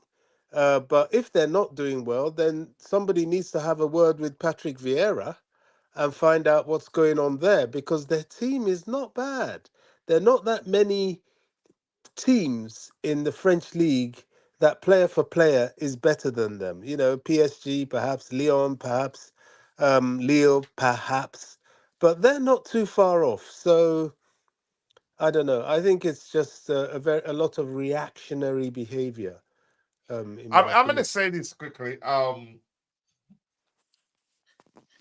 I think the Blue Coat project, the Strasbourg fans, ultras, I think whatever they're doing today, probably driven by what they observed from Chelsea fans, but probably they have more cojones than Chelsea fans to actually push through what they want to do. I have to say that. And the reason I'm saying this is a comment I haven't gotten to. I think it's Bobby Fairview in the chat saying he cannot recall Girona fans protesting the City group. I wonder why. Heston, that was why that came to mind. I don't think the ultras, the Strasbourg ultras, will be doing what would do what they've already done if it hadn't been of what the fact that we Chelsea fans are pushing for it. And shamefully, you guys think you're how do I phrase it? You can't go through with your plans. In my opinion, as much as I don't support the protest, but I think what we're seeing at Strasbourg is driven by their observation of the behavior of Chelsea fans. I totally agree. That's what I think is happening. That's my opinion. You can disagree, you can agree. Mod sticks, you can give a dog a bad name and it's very hard to shake it off. And a lot of Chelsea fans are hell bent on giving these owners a bad name. And of course, it will transpire to Strasbourg fans who are a smaller group, a tighter group. And of course, because they're smaller and tighter, they're more organized and they will be influenced by it. Of course, most definitely. And this idea of, oh, why aren't Girona fans demonstrating Man City fans? Well, it's because City fans aren't castigating their club. They have enough reason to. There's 115 financial charges left unanswered. But go to the City fans. It is crickets. They will not even talk about it. But if it's Chelsea fans, my goodness me, it will be going on. Every man and his dog will hear about it until the judges decide, you know what, I want some peace. Let me nail these guys. As Chelsea fans, so-called Chelsea fans, sometimes they work against the club rather than working for the club. And that's just the reality. All these bad messaging tarnishes the entire club and makes it look like there's a situation there. So of course it's going to influence Strasbourg fans. Of course they're going to think, oh gosh, these guys, look what they're doing at Chelsea. Oh gosh, what they're going to come and do to us. Whereas they've overlooked the fact that actually they're helping you. It's a sad situation. It really is sad. You just got to listen to some spaces and the way they talk on X. Oh my God. I can barely listen to them these days. I just walk out because it's so toxic. And that is not helpful. And you raised the point about the young players. We have a lot of young players. People are also overlooking the mental health side of this thing. Not everybody shares the same mental strength to be able to take all this. And you keep attacking a young mind, you don't know what damage that could ultimately do. Football has had some tragedies of people taking their own lives and things like that. I mean, God forbid, but it happens. So, these fans, that's why I say think, lay off a bit. It's not that bad. Yeah, the season isn't quite what we wanted, but we know the reasons for that. You know, I don't know. I can't stress that enough. You made a very, very important point about the age of these players, and it's affecting them. All right, let's see. Thank you, Bobby, for that. Breaking news. We have to remember that wages count on our books too. But yes, we can get some experienced players in the summer. We are not going to any other players with wages over 250,000 a week. That's a serious point right there. But I still think we will take corrective measures in the summer. What sort of corrective measures? I don't know. But I'm not that concerned. We're struggling right now. For me, it's not. I'm not seeing anything that I didn't expect. I have to be honest with you. I get it. I still believe we should be doing much better. But the struggles, I didn't come into the season expecting us to be fighting on all cylinders. I knew there were going to be the sort of issues we're having. One that exemplifies the fact, or you can say that reflect the fact that we have a very young squad, inexperienced is the inconsistency we get from these players, especially when we play against teams that you believe we're going to beat. It looks like they go into that game with what kids would do. Oh, it's this Burnley. Oh, we're beating them. They're bottom table. They haven't won like up to 3 games in 10 months or something. You can say the sort of mindset that gets you into trouble. We are playing 1 game a week. White people are talking about rotation. Rotation is still key. No matter we're playing 1 game, but I think sometimes the schedules are a bit Which we tighter are right not now, playing isn't one it? game a week. We are Yeah, it's a not. bit tighter right now, actually, if you look at it. Or will become tighter. Go ahead, Bobby. You were saying something. No, that's just it. We are not playing one game a week. I don't know why people keep saying this. This is another thing. They've got this. We have gone because we've progressed so well in domestic competitions. By the end of the season, we would have played over 50 games, which is commensurate to people playing in Europe. We're not playing once a week. Why do fans keep telling themselves this? Chelsea football. I've just given an example that this week, I think we've got 3 games lined up. We've played one, we've got 2 more. We're not playing once a week because we have created a schedule which is, shall I say, a bit, testimony to at least a little bit of progress. If we've progressed so far in domestic competitions, that means something's gone a little bit right. We just need to top it up by grabbing some silverware, but we're not playing 1 game a week. And guys, fans need to stop saying that. We haven't done that since the beginning of the season, where we have had patches of playing once a week. I'll give you that, but it's not been a consistent thing for us because of our success in domestic competition. Kachira? In April, on the 28th, we'll play Man City. On the 23rd, we'll play Arsenal. On the 27th, so every 4 days at that time. Yeah. So I think there was a time we were playing every 3 days or every 4 days. I think it will tighten up in April very much. Were you saying something? DJ? Yeah. I was just going to say something.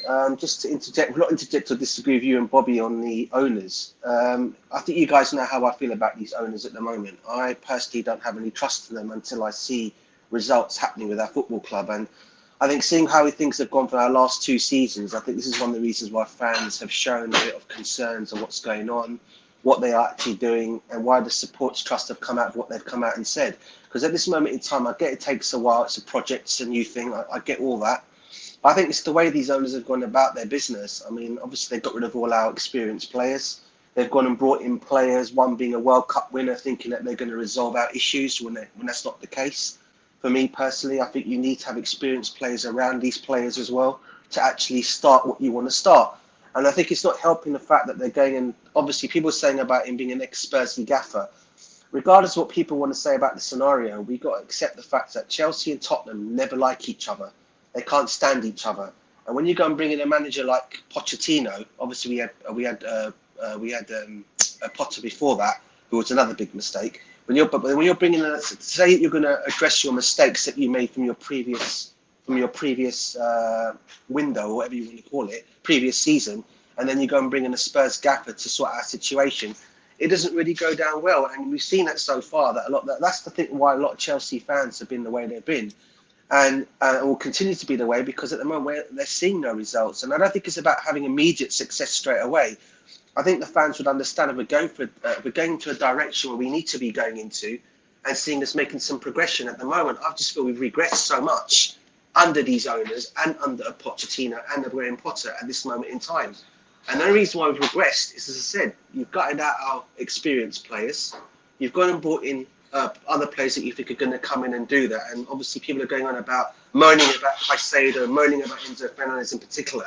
One being a World Cup winner. People have got to remember how long he was playing his football in Portugal for. He was not that long ago playing his football in Argentina before he went to Benfica. All right. The same with Caicedo. He's only had like 1 full season in the Premiership, and people expect him to explode into a Chelsea shirt straight away. But he will do that. But he needs experienced players around him. And I just think sometimes these owners have not looked at that, and why the fans are so against him for that reason, because they're not seeing them bringing in experienced players to help out these other players out. And that's always been my argument on these owners and will continue to be this argument with these owners until I see some kind of progression. Because at the moment, Bobby, you probably will agree with me, mate. We've digressed so much so far under these owners. Mm. Okay, and that is my concern of where we're going with an ex-Spursy gaffer at the helm. Okay, and Yeah. that's not helping our scenario either. So for Yeah, me, they need to I sort a lot think of you're things out, right. bruv. I You know, think they you're need. right. I really do. You know, we do need, to me, it's quite clear we need one or two experienced players to help the project. The only counter to that is that the level of experienced players that we do have are all lying on the injury table that were meant to have helped the progression of the project, and that didn't help. One thing I do hold very, very strongly in agreement with you is this Spursy thing. You know, this lack of knowledge of Chelsea culture. You know, I sat on this platform, oh gosh, last summer or before last summer when we were looking at Pochettino, and I really had a rant about it. And eventually, when we got him, like we all do, we all thought, right, is that Chelsea? We'll get behind him. But the truth of the matter is, I remember saying that, coach. I said, coach, if this guy starts having problems, his Spursy background will definitely work against him.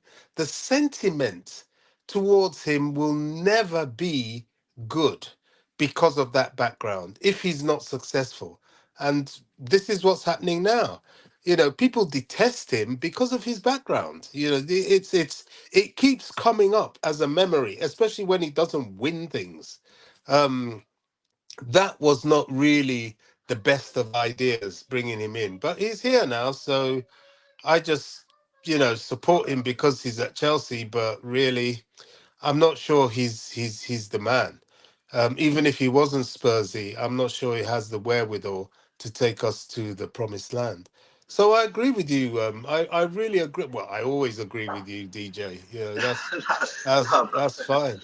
You know, No, I, I have concerns about the ownership, but I also have an understanding that they're trying their best in a very difficult situation that doesn't necessarily have an answer or yeah. a formula with which to go forward. You have to create your own formula. And I appreciate that. And I'm just hoping and praying that it works. Because the other thing I'd also say, Bobby, and you probably will agree with me on this here, when Roman did buy our football club, bro, what was the first thing he did, mate, when he first came to Chelsea? Do you remember? And you will remember this. What was the first thing he did in terms of getting a director from the football? Where did he go and get that director from? Yeah, Man United, Peter Kenyon. Spot on, bro. He went Okay. straight for Kenyon. And Yeah. did he not also go and get Tottenham's chief? He also went and got the other guy who was actually quite good at what he was doing. What was the Tottenham guy who used to play for them? He came in as well, didn't he, for a little while? I forgot his name now. The Oh. He was Danish. I forgot his name. He came in as well and Oh, I did. think I know who you're talking about. I can't remember his name Yeah, either. But yeah, he came in as well. Okay, yeah. this is what I'm trying to say.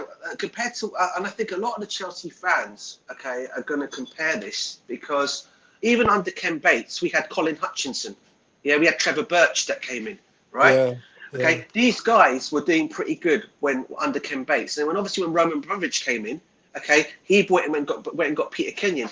I'm seeing these owners. What do they go and do? They end up going and getting all of Brighton's staff and bringing them to Chelsea Football Club. I'm looking at it thinking Mm. to myself, what exactly have Brighton done and won to say you're going to bring these guys in, okay, all right, that are going to come and do a job for us at Chelsea? Everyone knows they're nowhere near Chelsea's levels for one. Just because they had Mm. one great season under De Zerbi and under whatever, they think, oh, they're the next big thing. They've not really done anything. All No, right, they haven't. and they've gone and brought all these guys in, and they've gone and signed another guy from Brighton in Paul Jules' son, who's now going to be coming in as part of our Mm. team next season. Okay, again, you're asking yourself, where are these guys seeing all this? Why are they not looking at your Paul Mitchells or looking at your? I know he's gone back to Liverpool now. I forgot the guy's name. Michael Edwards. You had all these Yeah, opportunities to get these I guys in, I and was they didn't going to even bother.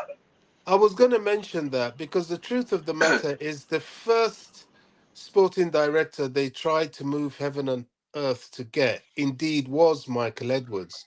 But Michael Edwards was having some sort of mental health rest and didn't want to come back into football. They did try to get him. Look, the scenarios changed. When Roman took over at Chelsea, he became the big fish in the small pond, in that he was the money bags at that time. So he could do, especially in the early 5 years, he had a free run to more or less do whatever he wanted because financially nobody could compete with him. Now it's different. Everybody has money. We're a big fish in a very big pond, and with a lot of other big fish.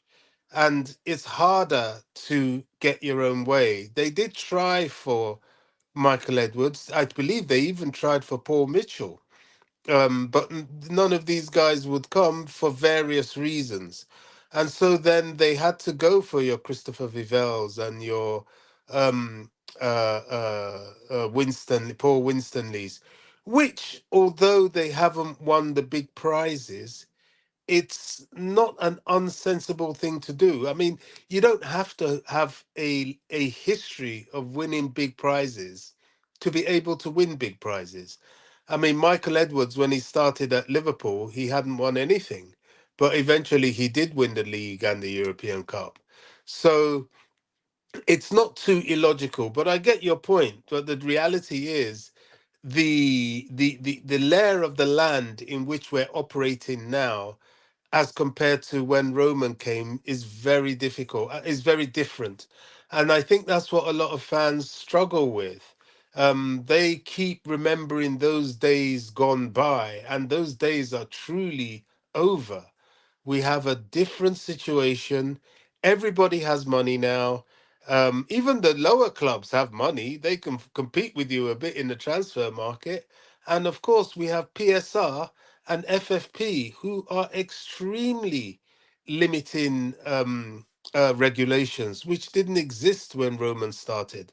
And I'm pretty sure if Roman was still here, I think he would have sold the club anyway, because the atmosphere would have been too much for him. Even if he was here and we had no embargo on him, he could come in and out of the country as he will.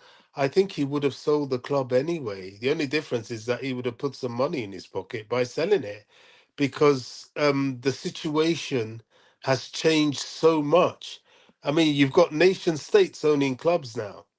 You've got the TV revenue going to clubs now. Every single top club gets millions of the of Sky, now TNT. The Premier League itself gives you parachute payments if you go down, if you're relegated.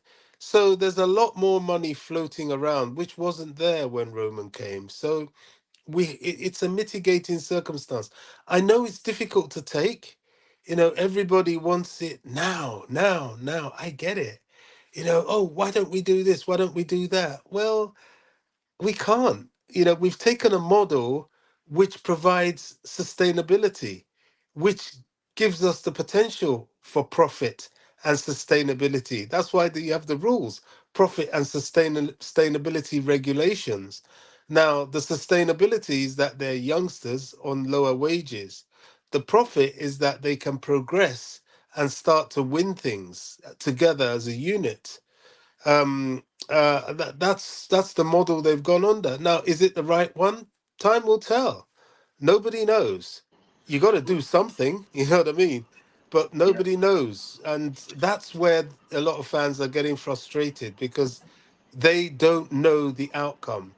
But success is never built on people that know the outcome. If you knew the outcome, everybody would do it.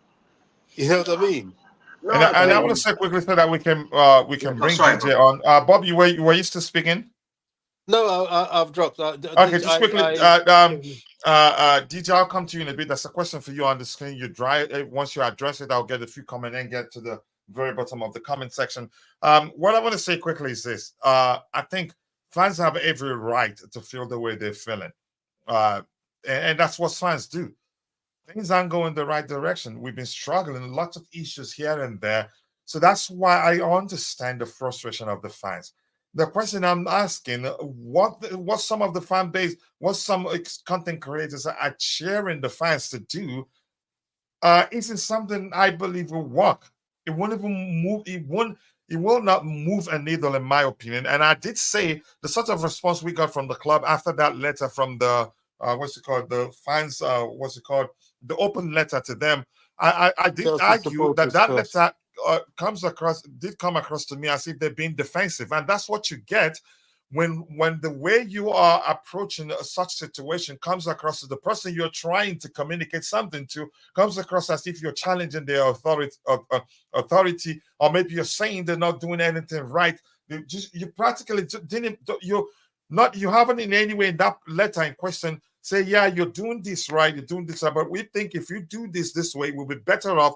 That letter for me, when I read it, I say parts of it did come across to me as if they're saying you're crap and threatening them.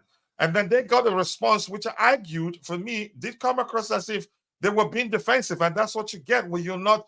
If you're not being strategic, which whatever that is in writing such a letter, in my opinion, I agree with most of the things they said in the letter, but I argue it could have been written in a much better way, in my opinion. The tone, a bit too concerning for me. But I'm going to move on from that. DJ, there's a question for you on the screen. Can you please address it so that we can get to the very bottom and round up as soon as possible? I have to help my boys get ready for school. Sorry, brother. What is your question? I can't see because in what you got writing. Is it? Okay, let me read the question for you. Please, the question is, DJ, would you, DJ, accept a mid-table club with healthy finances and things to look up to, but with a fan ownership of 51% of share, or would you have a state volatile ownership? God, that's a good question. I would listen. Just to answer, and this is not if, and I want to say this in another way. If these owners that have bought our football club, if I felt they were doing things in the right direction, and they hired the right people, and I could see us going where we're going at this moment in time, I could say, yeah, maybe, I can see what they're trying to do. I can see I can accept it up until now. Yeah, but they're signing the players, experienced players. They're getting the right players, but we're still where we are. Then things have to be looked at again. I would say, yeah, I can look at that because I will then believe that the players that we could be bringing in, for example, experienced players, if, for example, they were not doing well in their first season at Chelsea, and I'm talking about a 25-year-old or 26-year-old, but they were showing progression, saying, okay, I can see for the future what these players are going to be all about. Then I can say, yeah, 100% I can accept that. However, but again, it's got to be with the right people that are coming in. So as a new owner, you're coming into the football club, you hire the right people.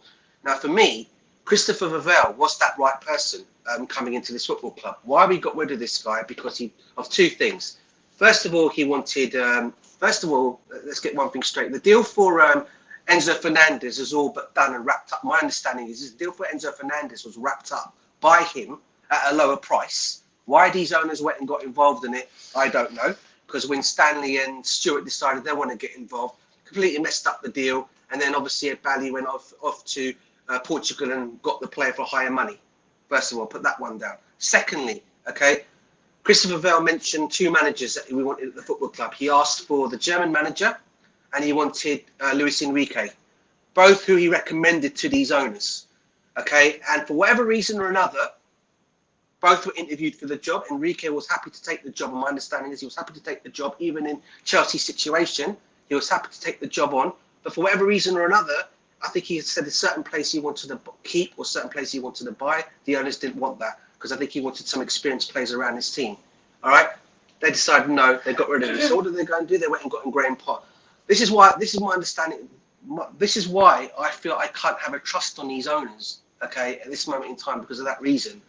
But if they were doing it the right way around, which was to bring the right manager in, like a Luis Enrique, for example, maybe some fans might want him. Some would say some would define so they want someone else. But as long as you've got to bring in a winning manager that will help these players out, and even if you've got the youngsters, even if you're going to bring the youngsters in then, but bring in some experienced players around them, then I'd say I'd be happy. And if they fall and say, I don't know, 11th in their first season under Luis Enrique or 12th, I would accept that. Because I know we got the right gaffer at the football club, first of all. And I know next season he'll progress because of the players that we've got. But because of the way they've gone about it completely, they've gone and brought in the wrong manager in Graham Potter, who didn't work out, as we all know. Then they go and bring in a Spursy gaffer in Poch, who's not won anything in his career apart from getting Tottenham to a Champions League final. Even that they bundled up completely. All right, and then and also because he won things at PSG. But you ask any of the players at PSG what a manager he was at PSG. I think you ask Mr. Neymar, Mr. Mbappe, and Mr. Messi, they'll tell you exactly how this guy is. And because they actually came out afterwards on Twitter and said they didn't realise. They even came out and said, "I hope Chelsea realise what they're bringing into this football club." Even they came out and said their comments about the manager. So that says everything you need to know about that one. But in terms of the actual question, so I think I've answered it already. I would have accepted it had we had a proper gaffer and the proper people running the football club. Is that all right? Has that answered it? Yeah, I think you did your best. I'm not even sure how to respond to that particular question, in my opinion. I think you answered the question. Let's see what else we have here. Fans don't support clubs because they are rich, and sometimes a club represents their history and identity. To give that up for some a Moneyball model should be unacceptable. Here's the thing: this particular opinion, or let me say, comment, it's charged by your opinion or perception of what you believe is going on at the club. And I'm going to say this quickly. I'm not against the protest. The question is, how are you going about the protest? Are you doing, if you're going about the protest by clowning the owners, you're not going to get result. If anything, they are going to feel like you are challenging their authority, and you're saying they're stupid given how much they've spent, that they don't know what they're doing. They would want to prove you wrong by showing you they know what they're doing. I'm not responding to you, by the way, because it's easy to interpret that as to me responding to what you just said, because you mentioned your discontent of the owners. But here's what I want to say here. My point is, those people you're mentioning, you're referencing, maybe you're referencing the more traditional fans, given that they live in the UK, in London, and all that. What did they do when the whole thing started? When the government were, you can say, punishing us as if Chelsea itself is Roman Abramovich. They didn't do much. And politicians, there's nothing they fear like losing votes. Had the locals been more vocal, or the Londoners, or the so-called whatever, the more those that think they are better off than any other fan, or than other Chelsea fans who don't live in the UK, what did they really do to stop the government from punishing the club to an extent where we weren't allowed to sell merchandise, to an extent that at one point we had to travel again. I think we didn't have money to travel, actually, that our manager at the time had to say, yeah, if it means driving a bus to where we'll be playing, that he will do that. They didn't do much. They were just politicians. Nothing they fear as losing vote. And chances are, had they pushed and maybe had they organized the protests at the time, had there been protests at the time to force politicians to rethink what they were doing to a club like Chelsea at the time, chances are we wouldn't be here. I'm just speaking in hindsight. They were even told at one time they couldn't sing Roman Abramovich's name. Yeah, and what did they do? They shouted. Well, some of them sang it, but some of them didn't, which was very disappointing. They didn't show any bottle at all. And you're right. If you wanted to demonstrate, that was the time to demonstrate, because the impact of all that on the club is unprecedented and probably the main reason we are where we are today. But they were all quiet. People always like a soft target, don't they? They look for a target. I think I'm inclined to believe that's the case. But you know so what, my guys? point is, the protest is understandable, but how are you going about it? Are you going to impact change with the stuff we're seeing, clowning the owners? You're not going to get any result. No. And I can assure you, the entire Chelsea fan base, and for that, yeah, a lot are maybe we don't have the numbers, but the truth remains, yeah, not everyone is with you. If you think like clowning the owners, you will earn you a few clicks or few subscribers, but that's not the right way to protest. You're not protesting, you're challenging them. Yeah, by calling them clown leg and all that, saying clown leg out. you're not going to make any difference, Yeah. and let it get into your That's head acting like you that know they'll be more here than for them. at least But you know 10 what, though, bro? years. But you know what, though, and what you guys are saying, yeah, we all know. Let's go back to the whole thing of why Chelsea was taken away, why the football club was taken away from Roman Abramovich, and probably why the fans didn't probably protest as much then. That's because it was a political issue, guys. And when politics is involved in a football situation, it doesn't matter what voice you view and your opinions you view. The politics is always going to win above any other thing, and that is the only reason why Let it me was ask taken you away, this, bro. DJ. What do Yeah. politicians fear the most? Yeah, Losing votes. numbers. Yeah, but look what was going losing on. votes. But bro, they look use what's the going on. opportunity at the time to fight for the club. But look what was going on. Think about the reasons of why the football club was taken away from Roman Kachilla and Bobby. Think about it, guys. Right? It was taken away from him because of the war between the two. I don't want to mention politics on your program, bro. Yeah, but it was a war going on between. It was a war going on between Russia and Ukraine. Yeah. We all know this whole thing about Roman Abramovich as being the right-hand man with Boris Yeltsin and all this nonsense that came out, and that is the reason why they took the football club away from him. And I don't want to mention politics on your program as a separate, because this is a football program, all right? But you're asking that question, so I'm just answering the question of why fans probably were not going to protest. The only reason why fans will protest now against these owners is because let's be real here, guys. When the Super League was kicking off, where were all the fans? They all went to Stamford Bridge in their drones, protested, and we got out the Super League, right? So fans' voices can be heard and views can be put across to these owners if they're not happy. Let's be real here. Without the fans, this football club does not exist anyway, because we are the voice of our football club. We are the community of our football club. Okay? Now we're the ones that want to see our football club go right, not go backwards, as these owners are taking us currently. And that is why you see these protests happening with these owners, because of what's going on at our football club. And so you get two different situations. And until these owners address it, they're going to get this nonsense coming their way until they come out and just go along with some agreement with the fans and say, you know what? Okay, we're going to change. Okay, at least change the way you're doing your project. At least the fans will be happy at that. Bring in the right gaffer, sign the right players, bring one excellent sporting director in to direct everything in the whole game, that runs the whole coaching team, that does everything, brings the right players in. If they can go along with that with some of the fans, I'll tell you this right now, the fans will probably lay that one down, let it go. But at this moment in time, because these guys are not even going to come out and do that, they're going to get this heat every week, bro. And it's going to continue on and continue on. And eventually, you talk about saying what politicians don't like. What do owners not like? They don't like people going against them. They don't like that, especially their own fan base going against them as well. So, there are voices. And you know me, I'm a season ticket holder. I go, I watch them on a regular basis. How long I've been going?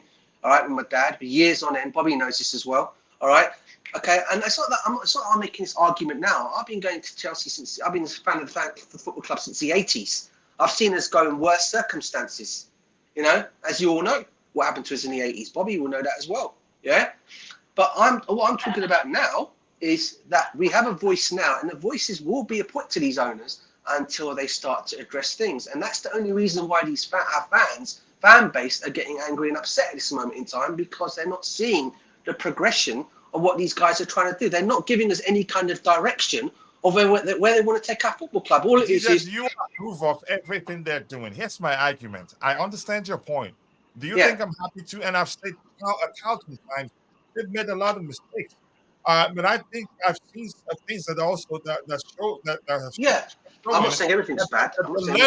They're taking corrective measures, and I think in the summer they will fix a lot of stuff. Here's the thing: does it make sense to really start screaming Clearlake out, what's his name out, Todd Bowley out? That's not going to change for at least 10 years.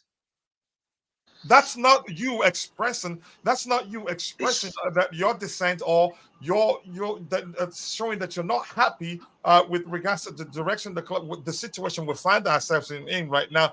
You're not expressing yourself effectively when you do that. If anything, if I'm the honest, if I see such thing led by, see a title that reads Clearlake out, and I wouldn't even pay attention to it. I would be looking for. But then again, bro, on your argument there. Just one second, DJ. I'll be paying attention more to people who say, I think we're making a mistake. We've made a lot of mistakes, signing just a lot of young players. We need to mix it up with experience. I will pay attention. My point is that most people are going about it the wrong way. How, Nothing bro? How are they doing changes the wrong way, bro? years. What are they doing the wrong way, bro? All they're basically doing is protesting for their football club. I mean, listen. At the end of the day, my point is saying clearly out. What does it change? Well, it doesn't saying change. I'm not saying it's going to get them out. All I'm basically saying is they've just got to listen to what the fans want, bruv. At this moment in time, they're not even paying attention to what the fans are saying. They don't seem to give not a rat's arse, sorry to say that expression, all right, about what the fans are thinking, right? I mean, you just said it earlier on, bro, on the supporters trust letter, right? To put the season ticket prices up to what you probably expect if your club was a 60,000 capacity crowd in itself, all right? To what? What, £60? Was it? What I'm saying, understand is they're going to be putting that by 20%, and that's that 20% on tickets, let alone. Yeah, 60. That's only if you're going a 60,000, 70,000, 8%. You know, a crowd like that at your football club is where you put those prices up to that amount. Then you put the coaching price, you put the coach prices up. I mean, you know, there's a lot of things that are not. This is why the support trusts have come out and said what they want to come out. And I can understand what they've come out, and what they're also saying is, and the one thing that what people seem to be missing out on that letter, and what they said is there seems to be no communication, which is a big word. No communication with the fans. The fans don't know what's going on, what your plans are for this football club. And this is what my debate has been all along with these owners. If they don't have no plans for us, they don't seem to want to care what's going on. You know, they're thinking, oh, I finished mid-table 2 seasons in a row. It's great for a club like Chelsea Football Club. Listen, what Bobby said as well. That's why I agree. Bobby's spot on what he said. Yeah, it's going to take some time. All right, I get that. I'm not expecting it. I'm not one of those guys that said, oh, Clearlake are going to come in. We're going to go back to the Roman days straight away. I was one who thought to myself, yeah, it's going to take some time. I agree. But please, if you're going to do that, put the right people in the right positions at the football club.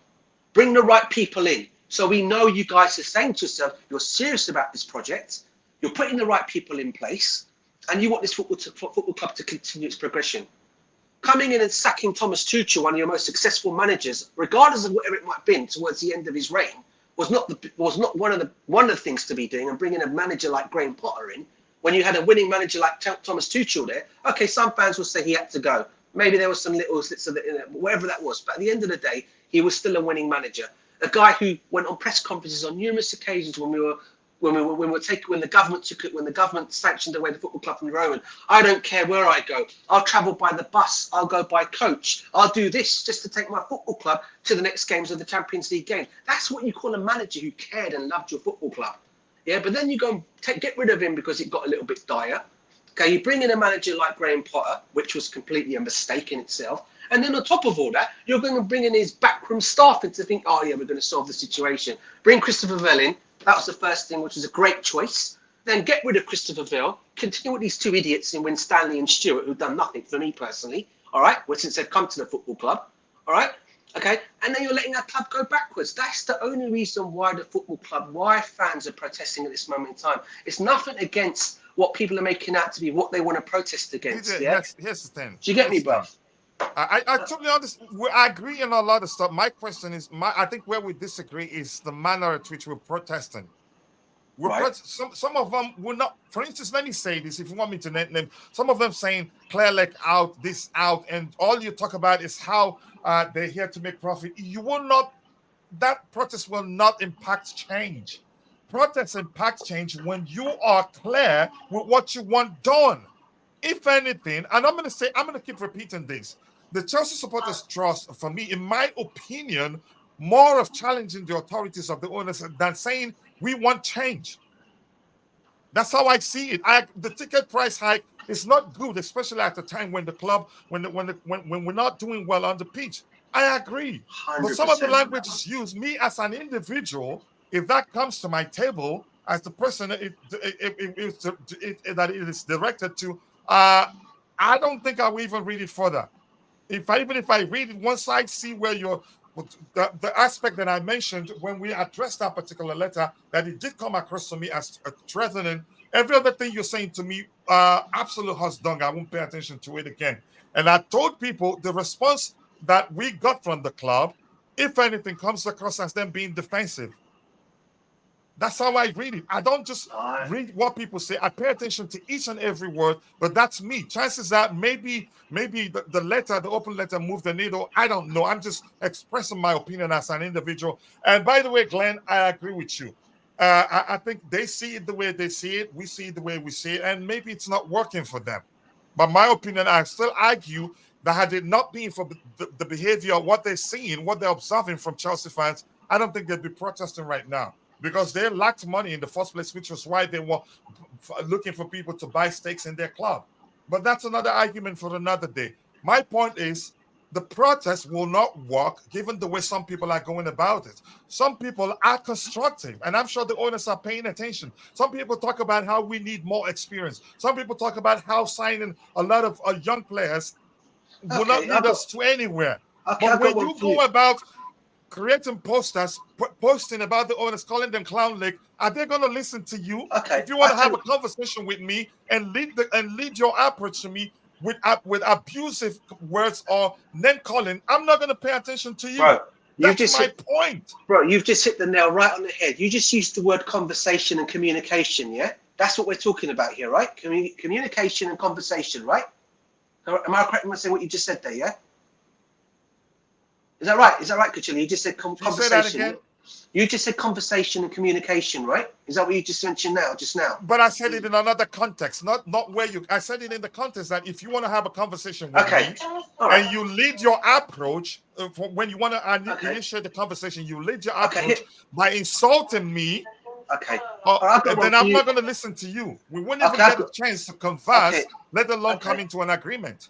Okay, I've got one for you then, bro, right? Yeah? Okay, fair enough. You want to throw Strasbourg out because they're not a big entity compared to Chelsea Football Club, okay? All right, fair enough, all right? But I still feel, I can understand why they're doing their protests in terms of what I've said already, all right? But even though Blueco are not the full ownership, so they don't have to take all that, I get that part of it all. However, going back to Chelsea, right, which you are the owners of, the biggest club, all right, that you are the owners of.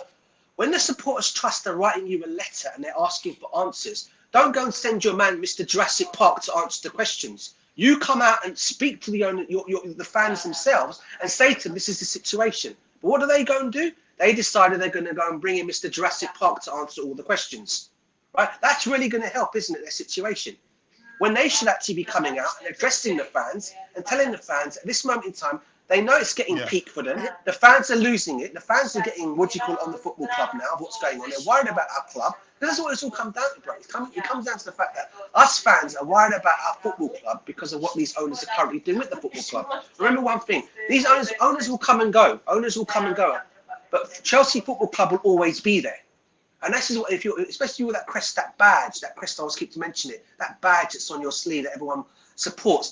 That's the most important factor for me. DJ, if you don't mind, we're going to schedule another show. And people have voted. Cool. Sorry. 17 votes, and 88% says yes. Let's do a show titled "The Chelsea Situation," where we can argue, actually debate about it. And here's the thing, Vic, you said something. It's about ego, and we all have one. And if you want to get a good result from a conversation, it's either you can stroke the person's ego to, you can say, to get a response that comes from a negative. You can stroke somebody's ego negatively or positively. Sometimes you can get somebody's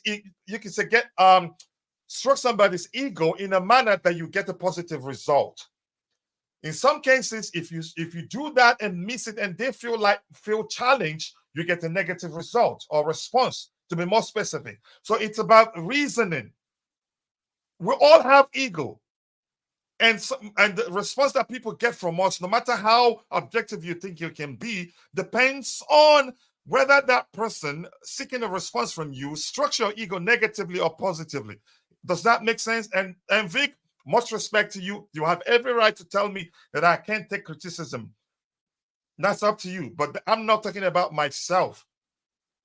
I'm talking about the way we're going about the protest. So I think you're wrong to say that I can't take criticism.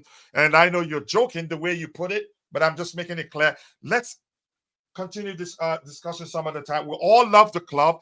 All our arguments coming from a place of love, respective places of love, if you want to phrase it like that. And if we all agree, then something isn't quite right. we disagree, and we all want our club to do better.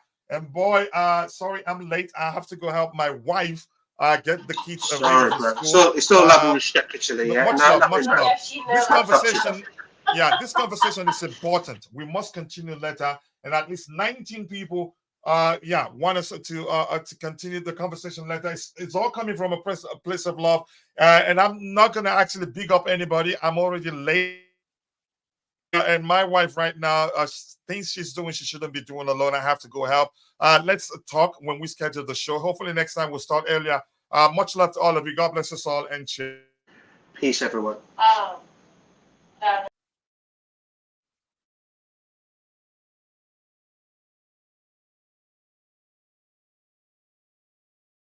That's right, in the AM, that's my only friend. No light, just the sun coming up on the horizon. I lose track of time, yeah, I move fast and climb a new class divine, yeah, true passion shines. And I'm through passing time, I choose stacking dimes. You snooze half the time while I move passing by. I work hard each and every day, I get lost in the words I say. I don't push pause, no, I push play. I won't stop till I make a change. I withdraw on the things I make. I turn flaws into flawless traits. I build tall, never capped in space. I won't stop till I hear him say,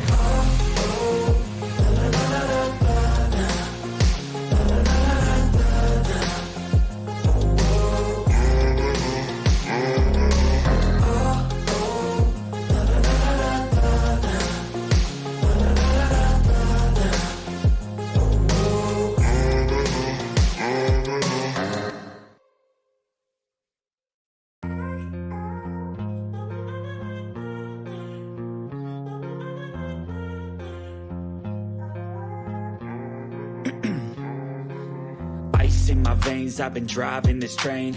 Years in this lane, there's no stopping this flame. Cause I came to the game and I changed it to play how I like, rearranged it to my own domain. Yeah, I got what it takes, made lots of mistakes, taking shots, skipping breaks, feeling lost, feeling great, popping off, singing straight, never stopped, never changed. All the squad here to play, and I've got something to say, yeah.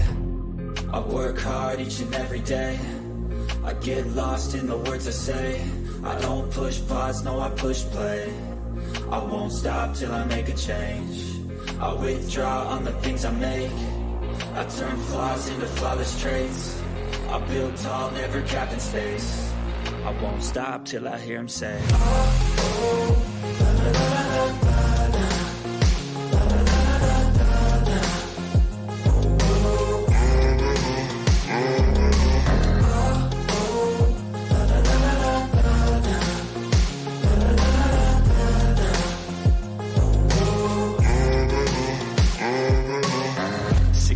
and I'm up again. I got tired eyes, need a cup of blend. That's right, in the AM, that's my only friend. No light, just the sun coming up on the horizon. I lose track of time, yeah, I move fast and climb a new class divine, yeah, true passion shines. And I'm through passing time, I choose stacking dimes. You snooze half the time while I move passing by. I work hard each and every day, I get lost in the words I say. I don't push pause, no, I push play. I won't stop till I make a change. I withdraw on the things I make. I turn flaws into flawless traits. I build tall, never capped in space. I won't stop till I hear him say,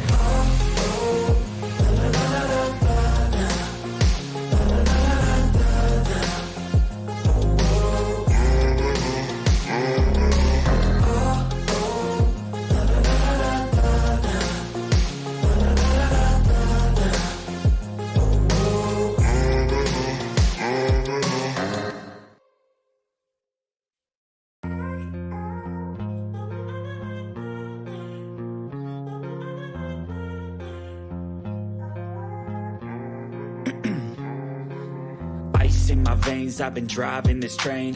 Years in this lane, there's no stopping this flame. Cause I came to the game and I changed it to play how I like, rearranged it to my own domain. Yeah, I got what it takes, made lots of mistakes, taking shots, skipping breaks, feeling lost, feeling great, popping off, singing straight, never stopped, never changed. All the squad here to play, and I've got something to say, yeah. I work hard each and every day, I get lost in the words I say. I don't push pause, no I push play. I won't stop till I make a change. I withdraw on the things I make. I turn flaws into flawless traits.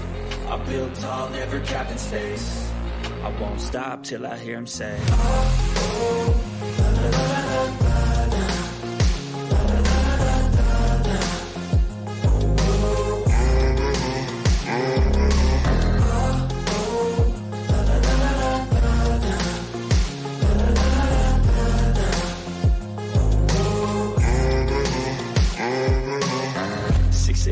and I'm up again. I got tired eyes, need a cup of blend. That's right, in the AM, that's my only friend. No light, just the sun coming up on the horizon. I lose track of time, yeah, I move fast and climb a new class divine, yeah, true passion shines. And I'm through passing time, I choose stacking dimes. You snooze half the time while I move passing by.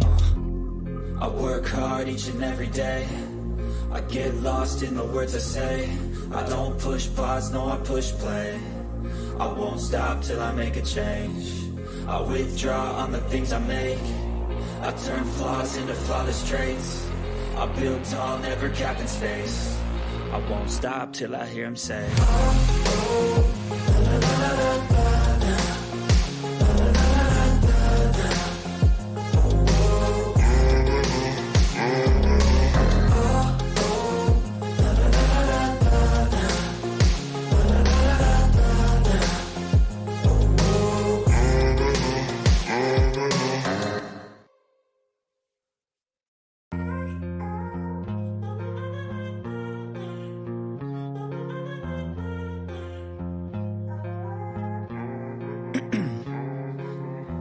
in my veins, I've been driving this train.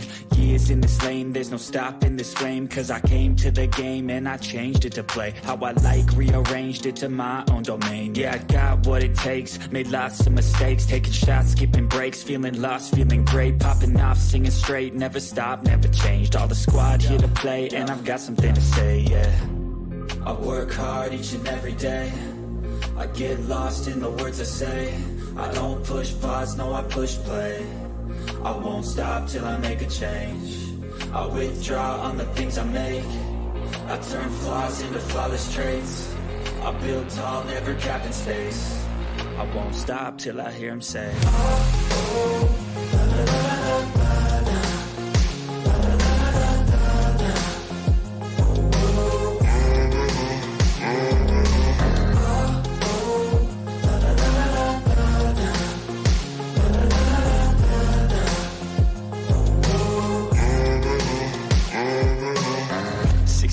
and I'm up again. I got tired eyes, need a cup of blend. That's right, in the AM, that's my only friend. No light, just the sun coming up on the horizon. I lose track of time, yeah, I move fast and climb a new class divine, yeah, true passion shines. And I'm through passing time, I choose stacking dimes. You snooze half the time while I move passing by. I work hard each and every day. I get lost in the words I say. I don't push pause, no I push play. I won't stop till I make a change. I withdraw on the things I make. I turn flaws into flawless traits. I build tall, never capped in space. I won't stop till I hear him say,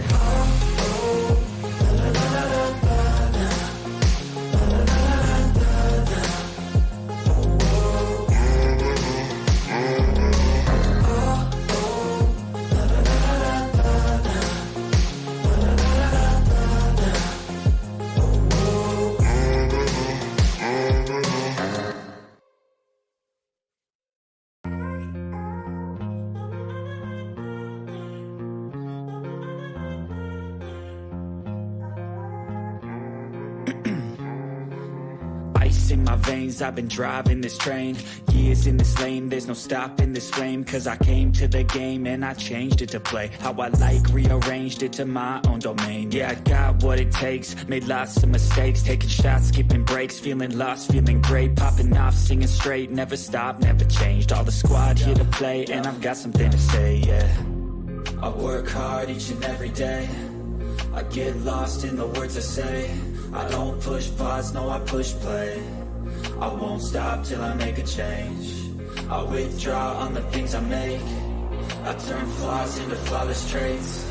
I build tall, never capped in space. I won't stop till I hear him say,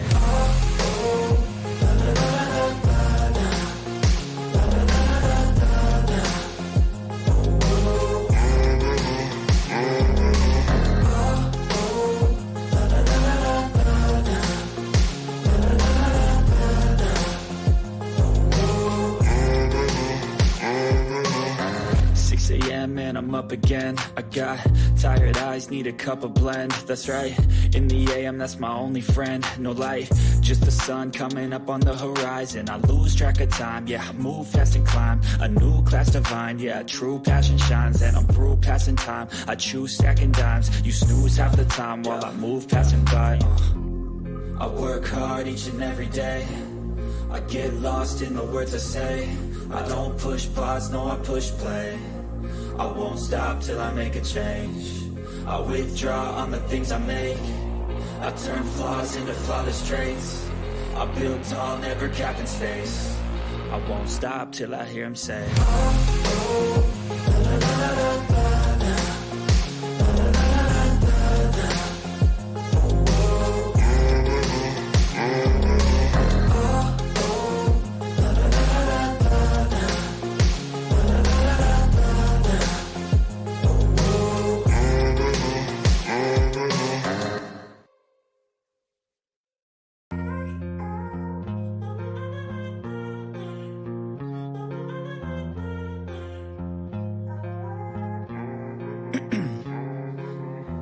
in my veins, I've been driving this train. Years in this lane, there's no stopping this flame. Cause I came to the game and I changed it to play how I like, rearranged it to my own domain. Yeah, I got what it takes, made lots of mistakes, taking shots, skipping breaks, feeling lost, feeling great, popping off, singing straight, never stopped, never changed. All the squad here to play and I've got something to say, yeah. I work hard each and every day. I get lost in the words I say. I don't push pause, no, I push play. I won't stop till I make a change. I withdraw on the things I make. I turn flaws into flawless traits. I build tall, never capped in space. I won't stop till I hear him say,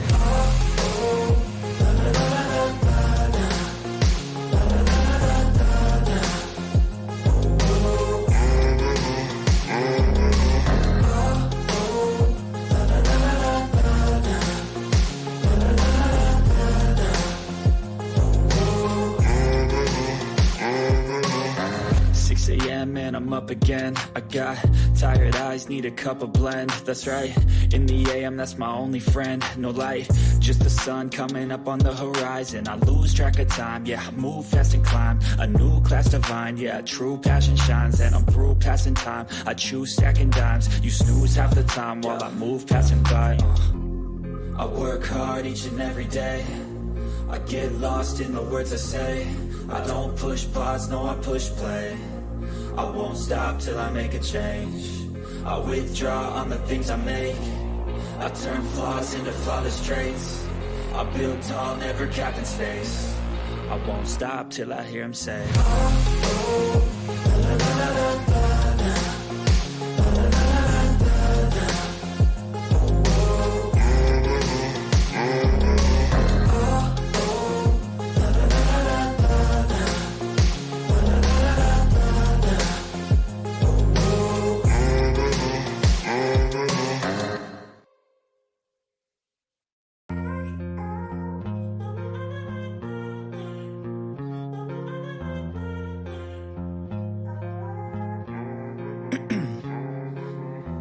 in my veins, I've been driving this train.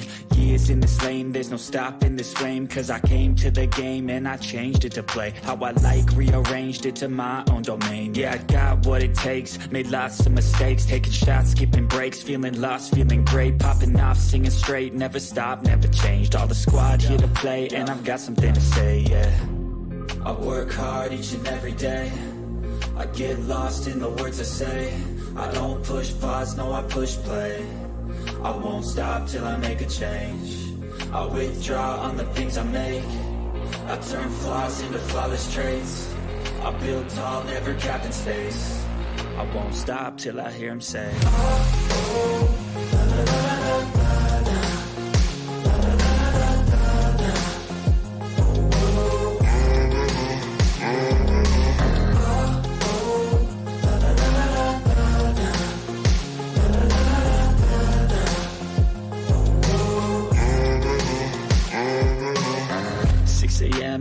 up again. I got tired eyes, need a cup of blend. That's right, in the AM, that's my only friend. No light, just the sun coming up on the horizon. I lose track of time, yeah, I move fast and climb a new class divine, yeah, true passion shines. And I'm through passing time, I choose stacking dimes. You snooze half the time while I move passing by. I work hard each and every day, I get lost in the words I say. I don't push pause, no I push play. I won't stop till I make a change. I withdraw on the things I make. I turn flaws into flawless traits. I build tall, never capping space. I won't stop till I hear him say, oh, oh, la, la, la, la.